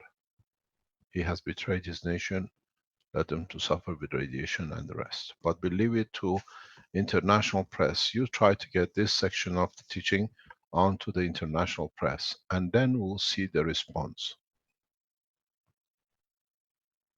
The technology being developed, tested, and belongs to humanity, not to a few to catch money out of it for United States. Now you understand why they produce so much anti-information about the Keshe Foundation, because it is what it is. It's simple, it's in the hand and reach of the people, and in so many ways we need it, because it's the knowledge of space. In the space, you come across infections and radiation, and you should be able to clean your body from it. And you see how simple it is. This information is over 2 years old, 3 years old now. Am I correct, Mr. So? More 2 years. 2 years, and it's been kept away from Japanese public. How many people would have saved their children by knowing they could give a drop of water and clean up the body of the child from cancer? Very simple. It just washes you out of your body. It doesn't stay inside your body. Who is responsible for this criminal act? Or can we go even higher to IAEA? Why IAEA has hidden this, not to be able to show upper hand in Iranian negotiations in nuclear? You do not understand the reasons for it, we know. It's a game played with our lives. It's the game played with all of our lives. It's a game they play to show they have the power to do what they like. When you shower your plants with CO2, any contamination which is produced by what you call chemtrails is washed off. When you feed your plant or your animal, any contamination, it is washed off. A lot of you have a concern in respect to chemtrails, the chemicals which you say they spray. Start taking CO2 in a correct right measure, in a correct manner, you'll find out it'll be washed out of your body. This is not a magic. This is understanding the total knowledge of gravitational magnetic field, understanding to the spectrum of the carbon and oxygen in a plasma condition. They attract anything which is in the bandwidth of the total spectrum from carbon to oxygen plus combined. And this is the biggest discovery of the century, where simple man can help themselves. They said the biggest invention was a cartwheel, but in fact the new biggest invention, understanding the plasma as a GANs.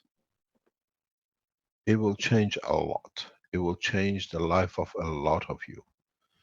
Next time, summer, winter, you have a flu, you know how many people die in Europe because of the flu in the summertime, in the winter time, because they cannot receive and they're becoming immune to the older ones, and so they have a problem.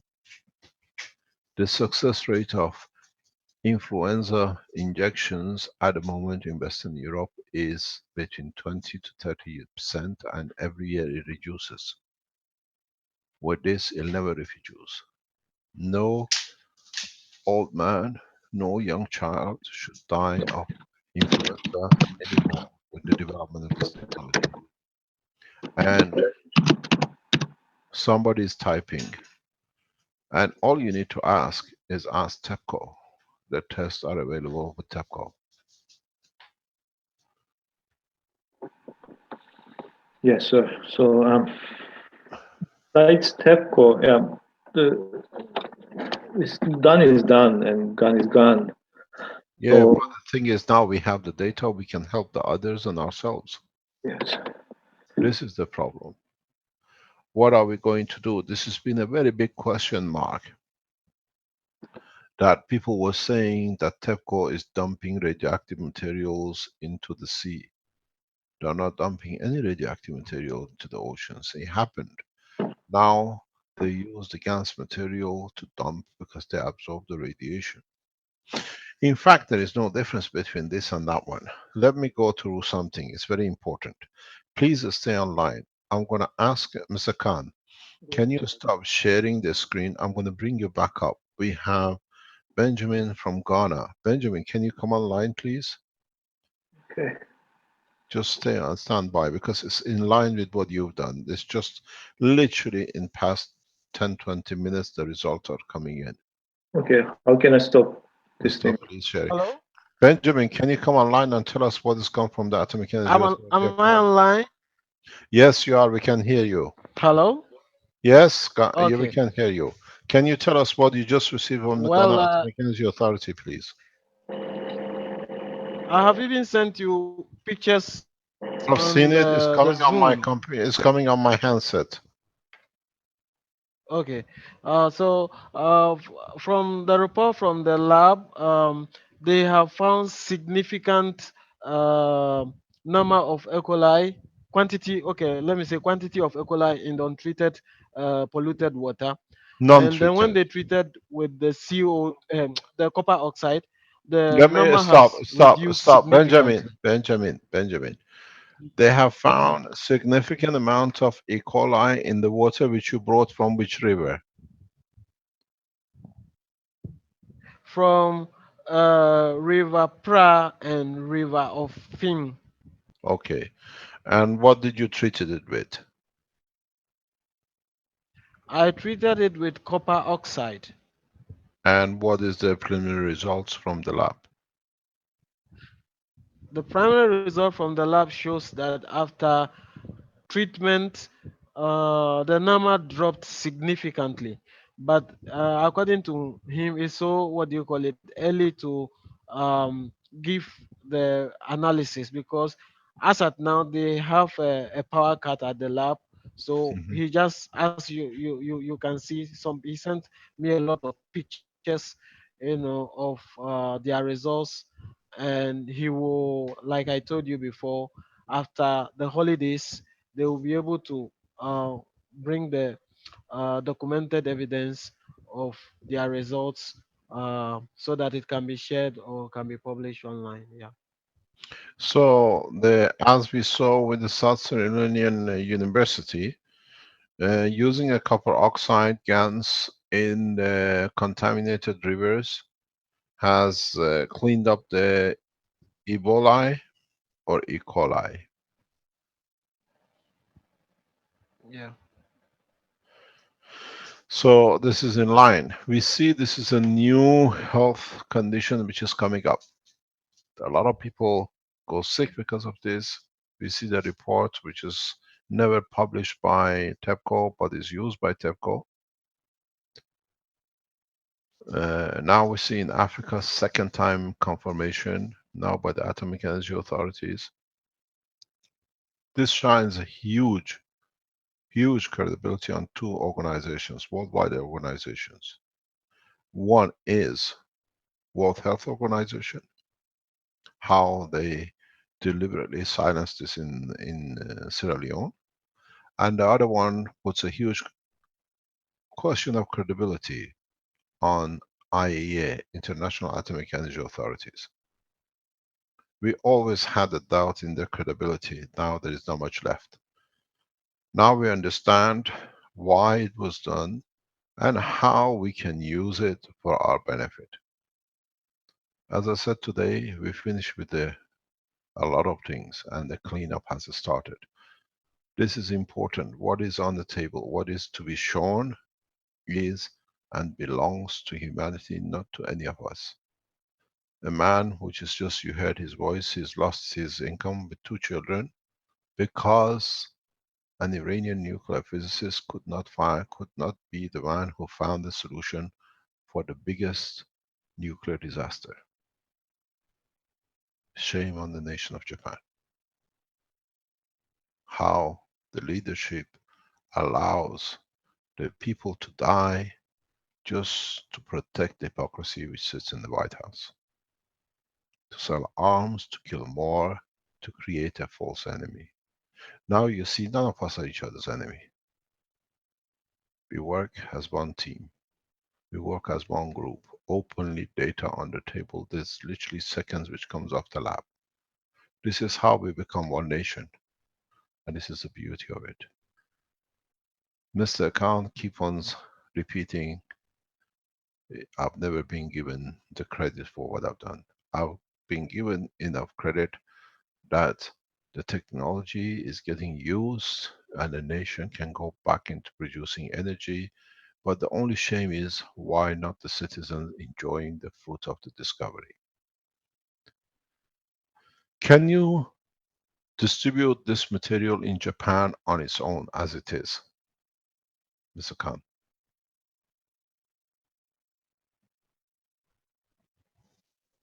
Can you open your microphone? Can I distribute this material in Japan? Yes. most likely. Do you need a license for it? In order to sell it as a supplement in Japan, there is no license needed. So please start producing it. Yes. You produce it, add it to the soap, washing up liquid, add it to the agriculture material, and let the Japanese nation to be free of it, because every cancer can kill. Radiation is a killing machine. We have the tools. Go on the net, go on the television. We support you. But the thing is, what I'd like to do is more than the radiation itself, I'd like to use it for like viruses or helping the other because by doing this I already crippled my life dealing with Fukushima, and I don't like to sell it as a remedy for radioactivity, which I'll be discredited, which I'll be attacked again in various ways. I like to sell it as a normal supplement. Let's say they're selling We'll upgraded. do it. We'll do it from the Keshe Foundation website. The Japanese Keshe Foundation support is very deep. Yes. So Vince, okay, just stand by. Khan, as a supplement. Mr. Khan, just stand by. Vince, are you online? Yeah, I'm here. Okay. Take all the details and put this on sale on the shop immediately. We take the responsibility. Let us bring us down. At least we know where we go. Make sure it goes on it as a supplement. Is there? They need to get permission from their own country to import. Okay, if you could send me some pictures, that'd be great, to the webmaster address. Sure. Send all the details. We need a lot of data. Put the report with the mice into it that it can go on it as scientific evidence. And you can call TEPCO. I handle TEPCO. I have no problem. I'll approach my government immediately in the coming days to see how we can take this, make a report of this. Please provide it to me immediately. Send it to my email, and I'll submit it to my ambassador. And we'll take it on with the Iranian government as a nuclear technology development. And we'll see what we can do, because a lot of people get damaged by exposure to nuclear materials. A lot of radiation workers. I've seen my father being affected by it. Now we have a solution. What about a lot of you who go for chemotherapy, and the damage of the chemotherapy is literally untold? We would like to ask the doctors, I know a large number of doctors on the scene, can you please contact us and try this to see. I always supported chemotherapy because it does what it's supposed to do, but the side effects are not there, which is causing the damage. Can we use the CO2 to reduce the damages of the chemotherapy, that we can allow people to live a safe life? Can we combine, when you're taking the chemo, the CO2 gas with it? That one does its job and the other one cleans it. Mr. Keshe, is it possible that by taking the CO2 GANs, it could reduce the size of a tumor so that the radiation and chemotherapy wouldn't even be required? Yes, the Chinese research shows that direction of work. We need the support from China to get this. There's an important. We have tested this. We have tested this in the past 6 weeks on a lymph cancer tumor in United Arab Emirates. We are waiting for the Caroline. When is the scan due from the guy? Yesterday they done the scan, so we'll have the news by Monday. Hopefully Monday, Tuesday we'll get it. We know it reduces the size. I was going to say that one important question that comes up right away, and people are already starting to ask, is what is the lethal limit, or how many grams of GANs per It should be kilogram very and so little. on? We're talking very, very little. But we are not consuming the GANs. What we try to do, we know that the water of the GANs can do the same. I will talk to Mr. Khan to develop that side. That's the other biggest question that's coming through. People are asking whether to use the GANs itself or just the water of the GANs. At the moment, we recommend you to use the water of the GANs, and then hopefully in the coming days, we will see a lot of opposition from a lot of pharmaceuticals, because this literally influenza injections brings millions and billions to these things. The other thing we have to watch, one of the biggest problem we have at this moment, we are injecting our children with what we call immunization. With the developed technology like GANs, do we need to put our children that a large percentage of the mercury damage become autistic and the life damage? Do we need to go through this process of damaging ourselves, our children, with what they call immunization? Do we need to bring these kind of processes that now we have found a solution for? What about when our nuclear engineers, when our radiation therapists get radiated? Can we just wash them with the water from CO2? Can we create enough gas water that we allow the fishes before we eat to swim in it, that they get decontaminated, that we don't need contaminated fish? This opens a huge horizon because it comes from the most reputable, most damaged structure in the world with a nuclear accident, which the maximum energy is. You have to understand Stratinium-90 is one of the most lethal systems ever. That's why they could not get hold of it, they could not solve it. That's why tritium was the biggest problem in the tanks, and we told them how to make gold out of it.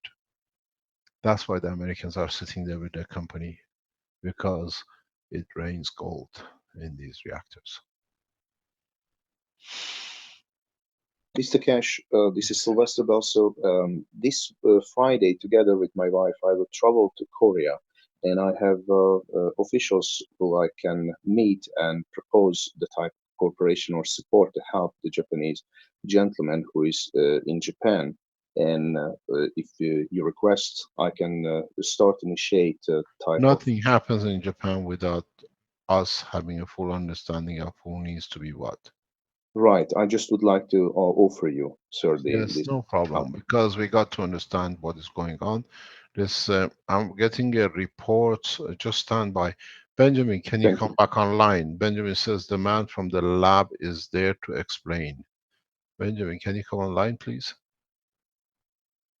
Yeah, so one of the guys from the lab is here, and he wants to explain if you can only share some of the pictures that I sent, and he will You explain. sent it on. I cannot send them forward because Uh-huh. you Okay, sent then it I on have to my. to. I should send it to who? Send it to Webmaster. Webmaster. I tell you something very I strange think. thing happens. We just received a message from Mr. Cansano. My computer shut down, does not turn on. Now you see how effective Japanese are at it. Mine also did the same when I was presenting. Yeah. Okay. Okay, So carry on. I will open it for him from my desktop, and then he can explain. Okay, go ahead. Okay. So you have two now, so you can explain to them. Okay. So let me share my screen. Screen sharing, and then show windows. Okay. Pictures. Okay. Yeah.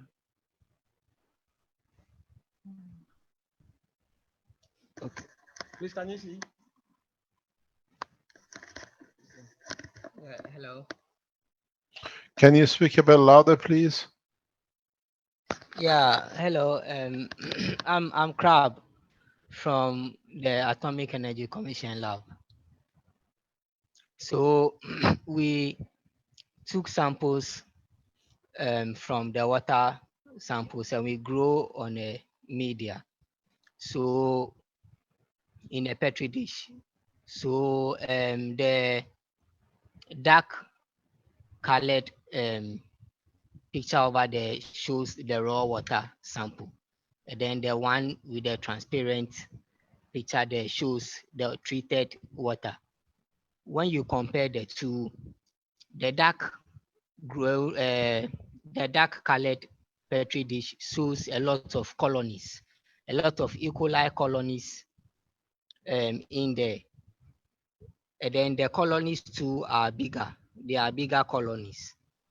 But when you also check on the treated water, the other petri dish, you could realize that the colonies are small as compared to that of the colonies of the raw water.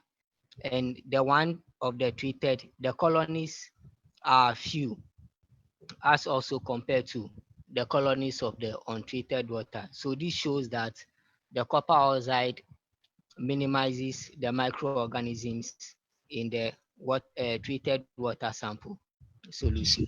Excuse me, sir. Can we have Benjamin try resharing that file because it's not coming through yet? Okay. What did you say again? The screen share hasn't come through, at least not for me here to broadcast it. Can you try sharing Okay, that so I'll again, share. Benjamin?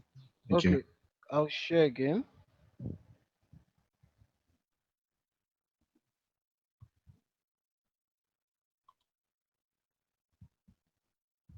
Please, can you see? Hello? Yes, it's coming up. Now we Yeah. see. Okay. Great. Thank you. Yeah, hello. Hello. Thank you. Yes. All right, so we have two petri dish over there. The one with the brown colonies and then the one with the transparent one. So the one with the brown niche color represent the raw water. Then the one with the transparent one represent the treated water. When you check the brownish color petri dish, you could realize that the colonies forming units are bigger. The colonies are bigger and there are plenty there. The E. coli colonies are bigger and there are plenty in that petri dish. But when you check the transparent one, the E. coli colonies are very small. The colonies are not, they are smallish in sizes and they are not that much in there. They are scattered, but they are not much. But the raw water, the colonies are bigger and they are clumpy. They are so much together in there. Hello, can you hear me? Yes, yes, yes. Go ahead. Hello. Yes, we hear you. So yeah, so this shows that the treated water with the copper oxide minimizes the microbial activity in the water and it will not give any effect when it's being ingested into the body. So this is what I found out in the laboratory. What does this exactly mean now when we treat the water with the copper oxide? Yeah, which means that it reduces the number of microorganisms in the water, in the raw water sample. Because looking at the brown petri dish and the transparent one, you could see clearly that the brownish colored petri dish contains much colonies of the E. coli. And then the transparent one contains lesser colonies of the E. coli. So when you treat with copper oxide, it minimizes the microbial activity in the water sample Does that mean that significantly. does that mean that if we put the water through the second process with copper oxide, would that bring this one totally below the level? Or is it already below the level standard for international levels? Yeah, we are here to check for the international levels. So by Tuesday, we'll finalize everything to check whether they are below the international levels or they are within the international levels. But according to your experience, how much better is what we see data-wise from what we see now physically? Yeah, so according to my experience, the growth over there in the transparent one, it should be, the colony should be small, and then they should scatter. So which shows that they are within the acceptable limit. Yeah. So in a way, by what Hello. is the cause of these E. coli's in the water? Is it Hello. because of the animal excrement and washing live animal in it?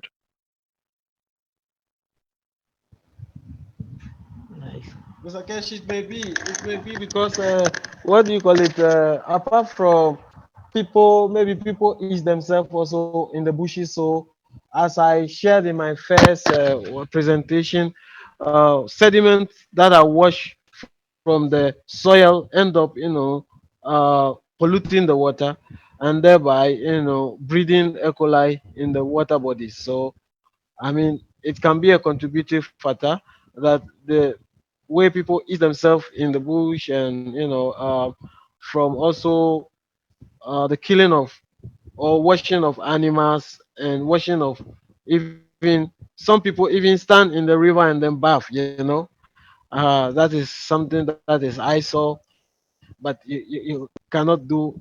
For me, in my position, I cannot do anything about it. But we have to keep on announcing or creating the awareness that these things are not good for water bodies like that. So that Yeah, is a but contributing factor. can I ask a vital question? By okay, we this is good. We cannot do all the rivers, but by using CO2, do we take all the good and the bad out of the water? We just have a liquid.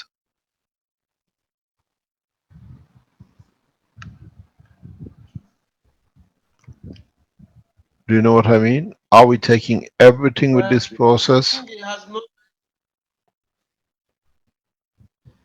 Yes, I think we can take majority of the microorganisms. So as in the treatment, we have to check the level of the gans at which the growth can be taken. Let's say if we take 30% of the copper oxide to do the treatment, at which percentage of the growth can be removed. Let's say if 50% can remove all the microorganisms, then we use 50%. If 70% can remove all the, so we have to check the percentages at which we use the copper oxide to treat the water.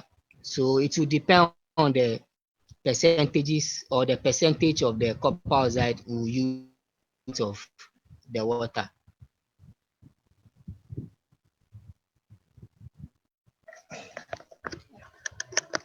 Okay, Hello. so what we going to get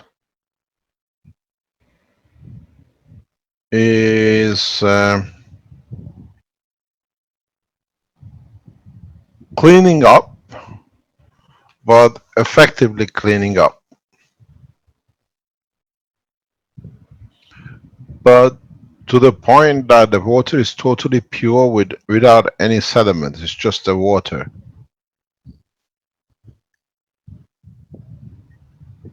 Am I correct? Okay. What Yeah. happened was that when I took the samples to the lab, Daniel actually shook the what do you call it? The treated water. So the sediment was mixed up with the what do you call it? It was mixed up like before. And then I asked him why. Because I thought he will only collect the surface, some clean water to treat, but he said no. Let's do it this way. Another time we can only collect the top layer of the water and then treat it that way. So that's how come even we find a lot of what do you call it, E. coli, even in the E. coli trace in the treated, and then the plenty in the untreated. So that is how come. But next time, I will recommend that he just skim the surface of the water and then treat it or culture it and see how significant the upper layer will, the results that the upper layer will give, and see also. Hello? Yes, that's fantastic. So, what can we do? Uh,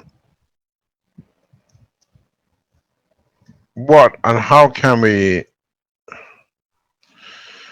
How can we wait till next Thursday meeting?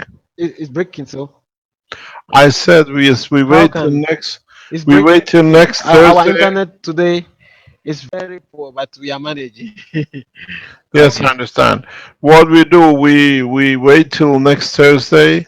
Please Yeah, check your next column datas with everything, because what we're gonna do, we're gonna Thursday. submit this for a what do you call it, as a standard for Yeah. the Keshe Foundation on our website, because we set up a new standard without the cuts. So as we've done up to Okay. now, I just received something very, very interesting. It's come from German manufacturing of the Keshe Foundation. Okay. It says, we as a German group will fully support the production of CO2 and market it as a supplement. Greeting. So we see the process and we will support this move because a lot of people need it. Please, Benjamin, do a little bit of groundwork. Yes, sir. Do a little bit of groundwork before you come up with the presentation next week. Check all the data that they read, Yes, sir. not just because they're typed. And we leave it on the website of the Keshe Foundation Mhm. as the what you call testimonial from the Atomic Energy Authority of Ghana. We Mhm. This is a fantastic news. Let's see what else comes. We knew this from Sierra Leone, South Sierra Leone University.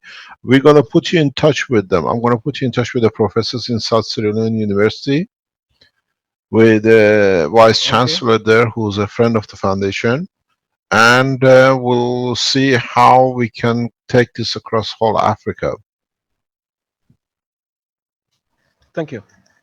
Thank you very much for your work. You're a, what I call a I'm, I'm, treasure to have. I'll stop sharing my screen. So. Thank you very much. Thank you, Benjamin. Thank you, Professor. Uh,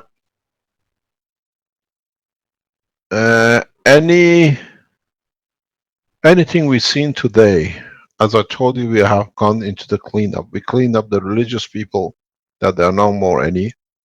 We use the guns of the will of God on them. Now we use the guns of CO2, and we've seen with Fukushima, we've seen now coming from Ghana. From now on, we just keep on submitting and delivering new technologies which has changed the past. This is not our job in the Keshe Foundation. It's our job as a Keshe Foundation worldwide. You're doctors, you're scientists, you are people who can make the difference. Take up the position, take up the list, and take up the whole understanding of the technology and support the Keshe Foundation and support the whole structure to change for the masses we've created. It's us who's got to move, not waiting for somebody to do it for us. We waited long enough and abused us. As I said very recently, I'm proud to be human being because I'm proud to be Iranian. I'm proud to be part of the humanity when he helps each other to the best of his ability. But it's shame when we see how financial positions dictates the condition of the life of the others.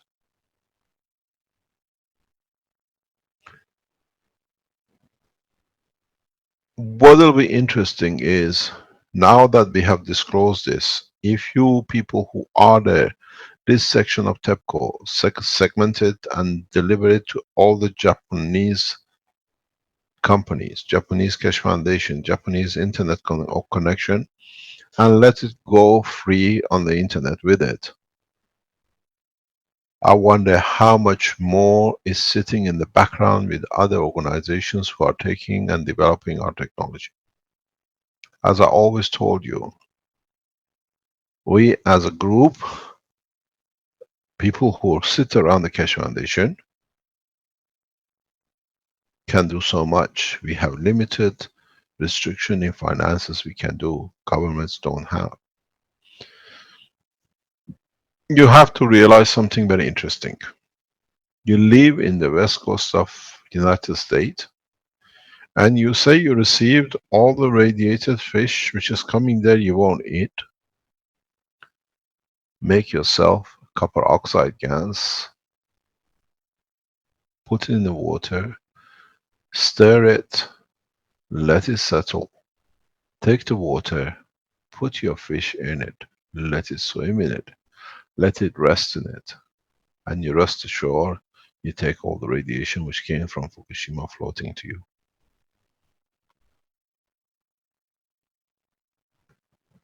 This is not for abusing, this is for using it the correct way.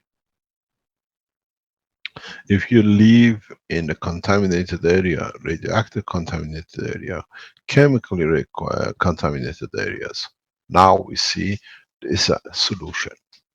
Do not consume it. Let organizations around the world come to it and that it they come with it.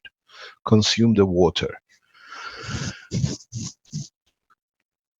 We know one thing, a large dosage over 1 milligram is too much, far too much.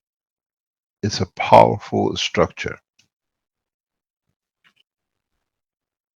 It's a source of energy. So you have to watch, you have to understand how much is going to be done and how much needs to be done. A lot of you are producing a lot of these materials. A lot of you are producing pens and pads and the rest. But you have to understand one thing, is how much would we like to do this?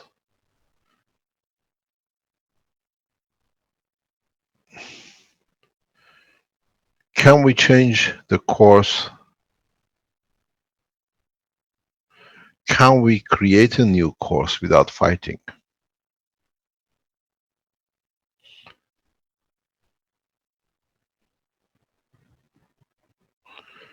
I told you it's easier to work than fight, and now you've seen it. But we needed to release this knowledge today in different shape or form, because all of us are going to be affected by the radiation. All of us have been affected by radioactive material. We have no choice. We have no choice but to look for the avenues where we can support ourselves, where we can make the change, where how we decide can bring the change.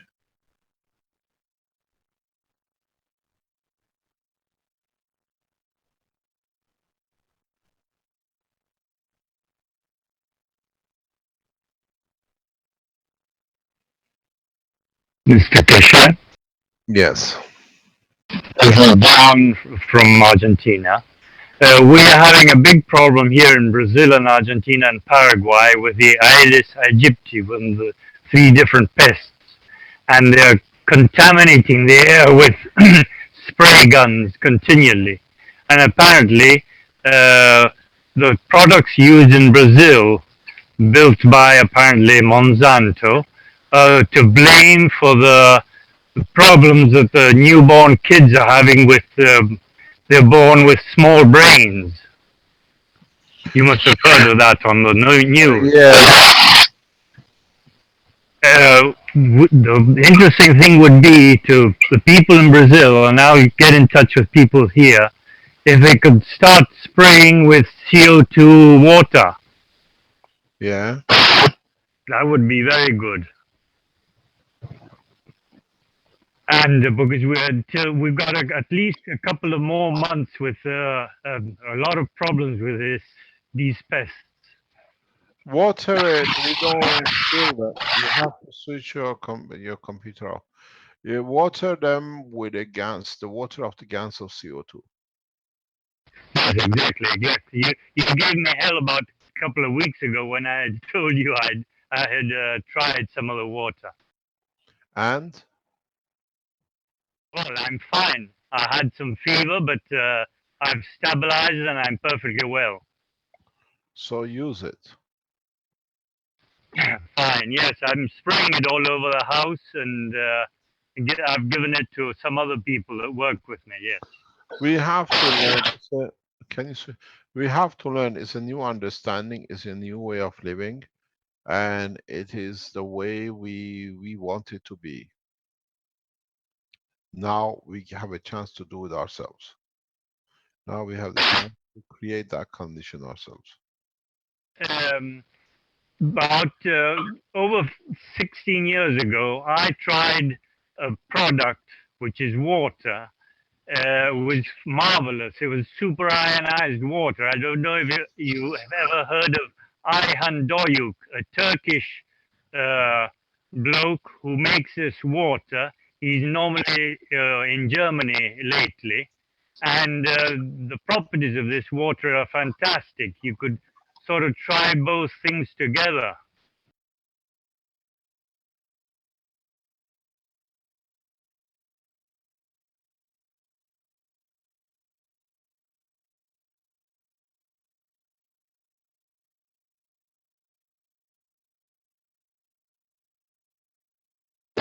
Is it too loud?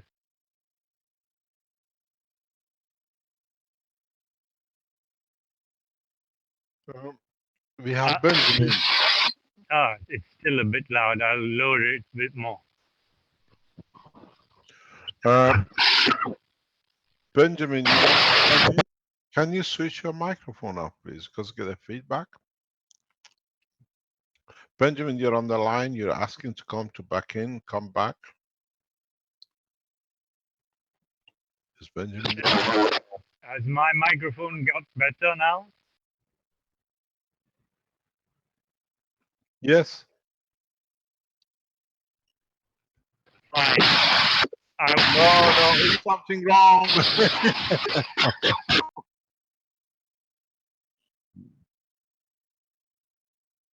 Too much. It's not just loud, it's a terrible noise. Benjamin, sorry about this. It's okay. We understand. We always had these problems even with our own unit.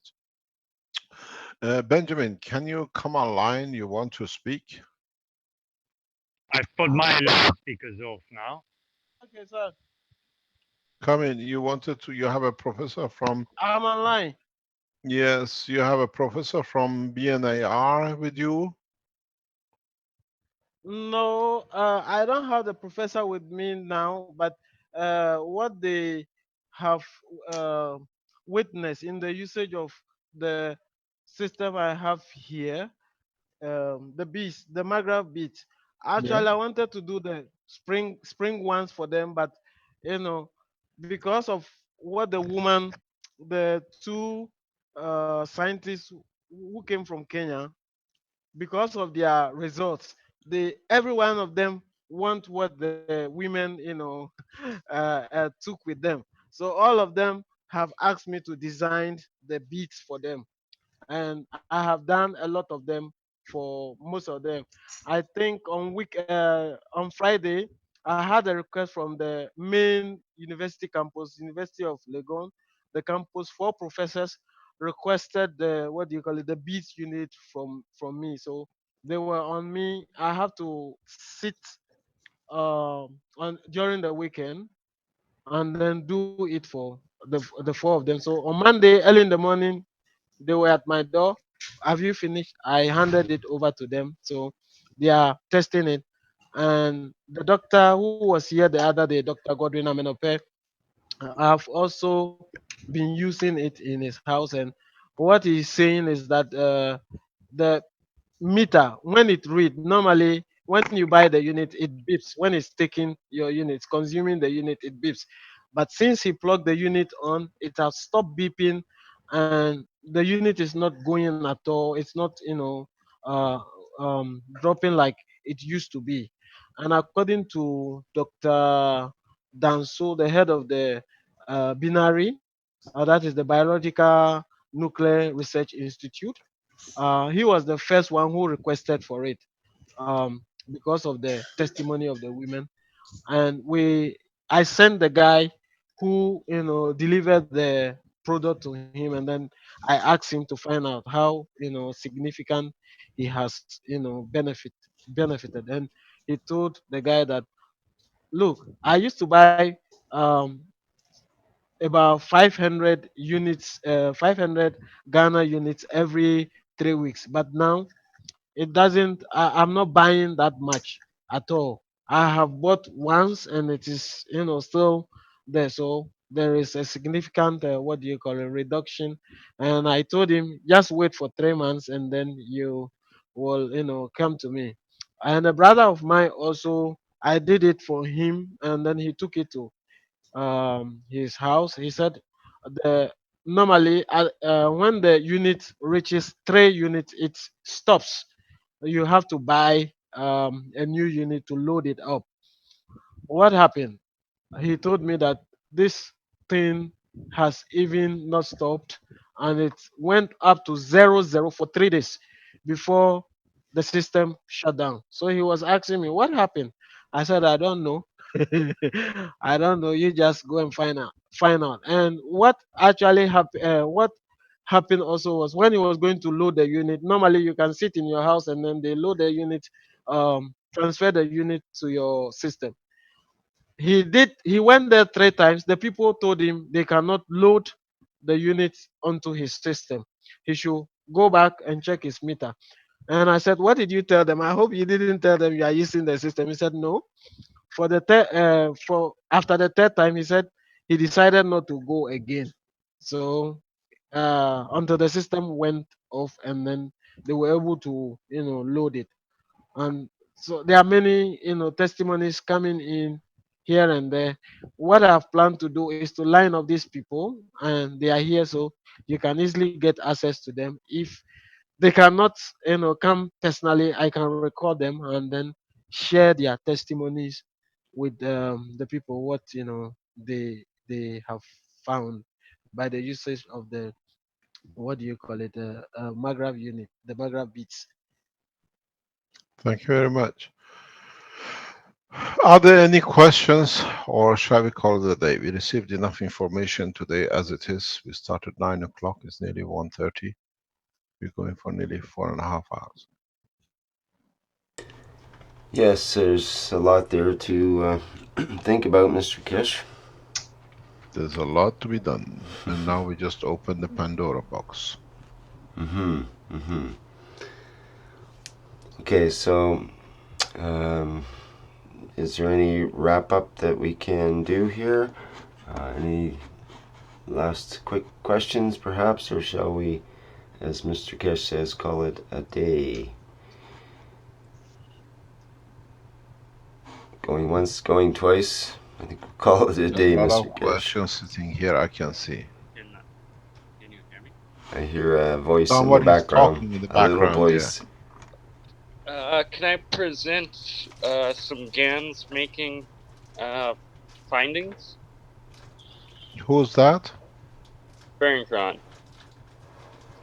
Yes. If I can share screen.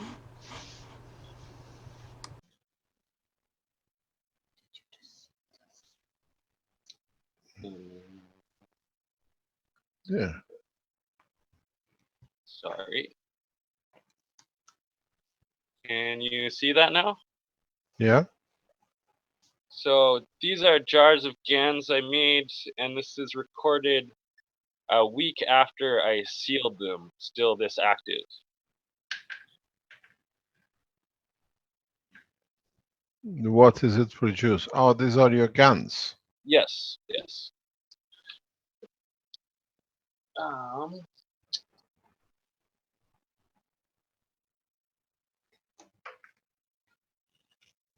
And then how I do it is with the coils instead of the plates hooked up to a cell phone charger, Mm-hmm. and it literally will make a tub of them within about an hour. We do that in the factory. Yeah. The process we understand fully. We do that in the factory. So it's a pretty easy way if you want people replicating the CO2 everywhere very fast. Yeah, but this is not a CO2. CO2 is not produced this way. CO2 has to be produced in the normal condition. You're producing the copper oxide or a zinc oxide. Well, and many others depending on the material On used. the materials you use, yes. That's perfect. Thank you very much. Any other question, or shall we call it a day? Let's call it a day there, Mr. Keshe. Okay. Thank you for being here today. We learned a lot, we shared a lot, and we wrote a lot of things off. What we wrote off is the division in the religion. What we wrote off is how we can clean up the structure of the rivers, the waters we drink, radiation contamination, and most of all, we have seen how collectively working together openly, even though it gets used by the others for their benefit, it brings benefit in totality for all of us. Please cut these teachings in sections and let the appropriate people have the sections to understand what it is. We are not afraid of sharing. We are afraid of not sharing. That's the biggest problem. Up to now, people were afraid to share that something might happen to them. We're afraid not to share that our knowledge might not be used to save a life. So, in so many ways, we are back to where humanity should have been from the beginning. We are the new generation of not what I call givers. We give unconditionally without bothering about what we give, which allows the others to go faster, to live a better life, and to be able to live a more comfortable life from what we give. My knowledge is free. Is your life has got to accept it. Thank you very much for today. We learned a lot, and maybe we learn something more when it comes to tomorrow's. Maybe we can go further if we ask ourselves one question. Have I given enough today? Thank you very much for today. See you on Tuesday afternoon teaching. Have a wonderful Easter holidays. Those of you who believe in the path of Christ, bless his name. Thank you indeed. I'm sure we'll have some questions for you for the Tuesday workshop. Always there, no problem. Okay, Thank you very great. much, Rick. Have a nice holiday. Thank you, Mr. Keshe. Bye-bye. Bye for now, and that'll be the end of the 106th. Rick? Hello? Can you just mention about the joint Q&A session this afternoon, please? Okay. That will be What would you happening like? for the 1st and 3-year students in an hour. Can you mention about that as you I guess see I fit, should. since I you've guess already put your foot right in there? No, go ahead. I. Just I don't want to mention the Zoom number because it is a private Zoom for the 1st and 3-year right. class. But it will be under the Q&A Zoom meeting number, and it'll be starting in an hour, In 1 which hour. I'll be hosting. Okay. So that's 9:30 Central. No, this is Eastern Daylight Time, so people can adjust. The 6:30 a.m. Pacific time. And I'm not sure what that is. One more thing that we have to be aware of, that everybody, at least on our end of the world, has to be aware of, is that CET time goes forward again on Sunday. So next week's workshops will be an hour earlier for the Eastern or for the Western world here. Well, we go back to the 6-hour difference opposed to the 5-hour difference. Exactly. Yes, it's a confusing time of year, twice a year, with that changeover. Yeah, thanks for the reminder. Why don't you use a GMT timetable? There are countries who don't change our timetable. Yeah, then when we get off planet, we have to convert to something else again. Okay, so I think we should wrap it up for now. Is there any other announcements that we should put in there? I believe there's also a teachers meeting, correct, today? You want to put that in as a reminder?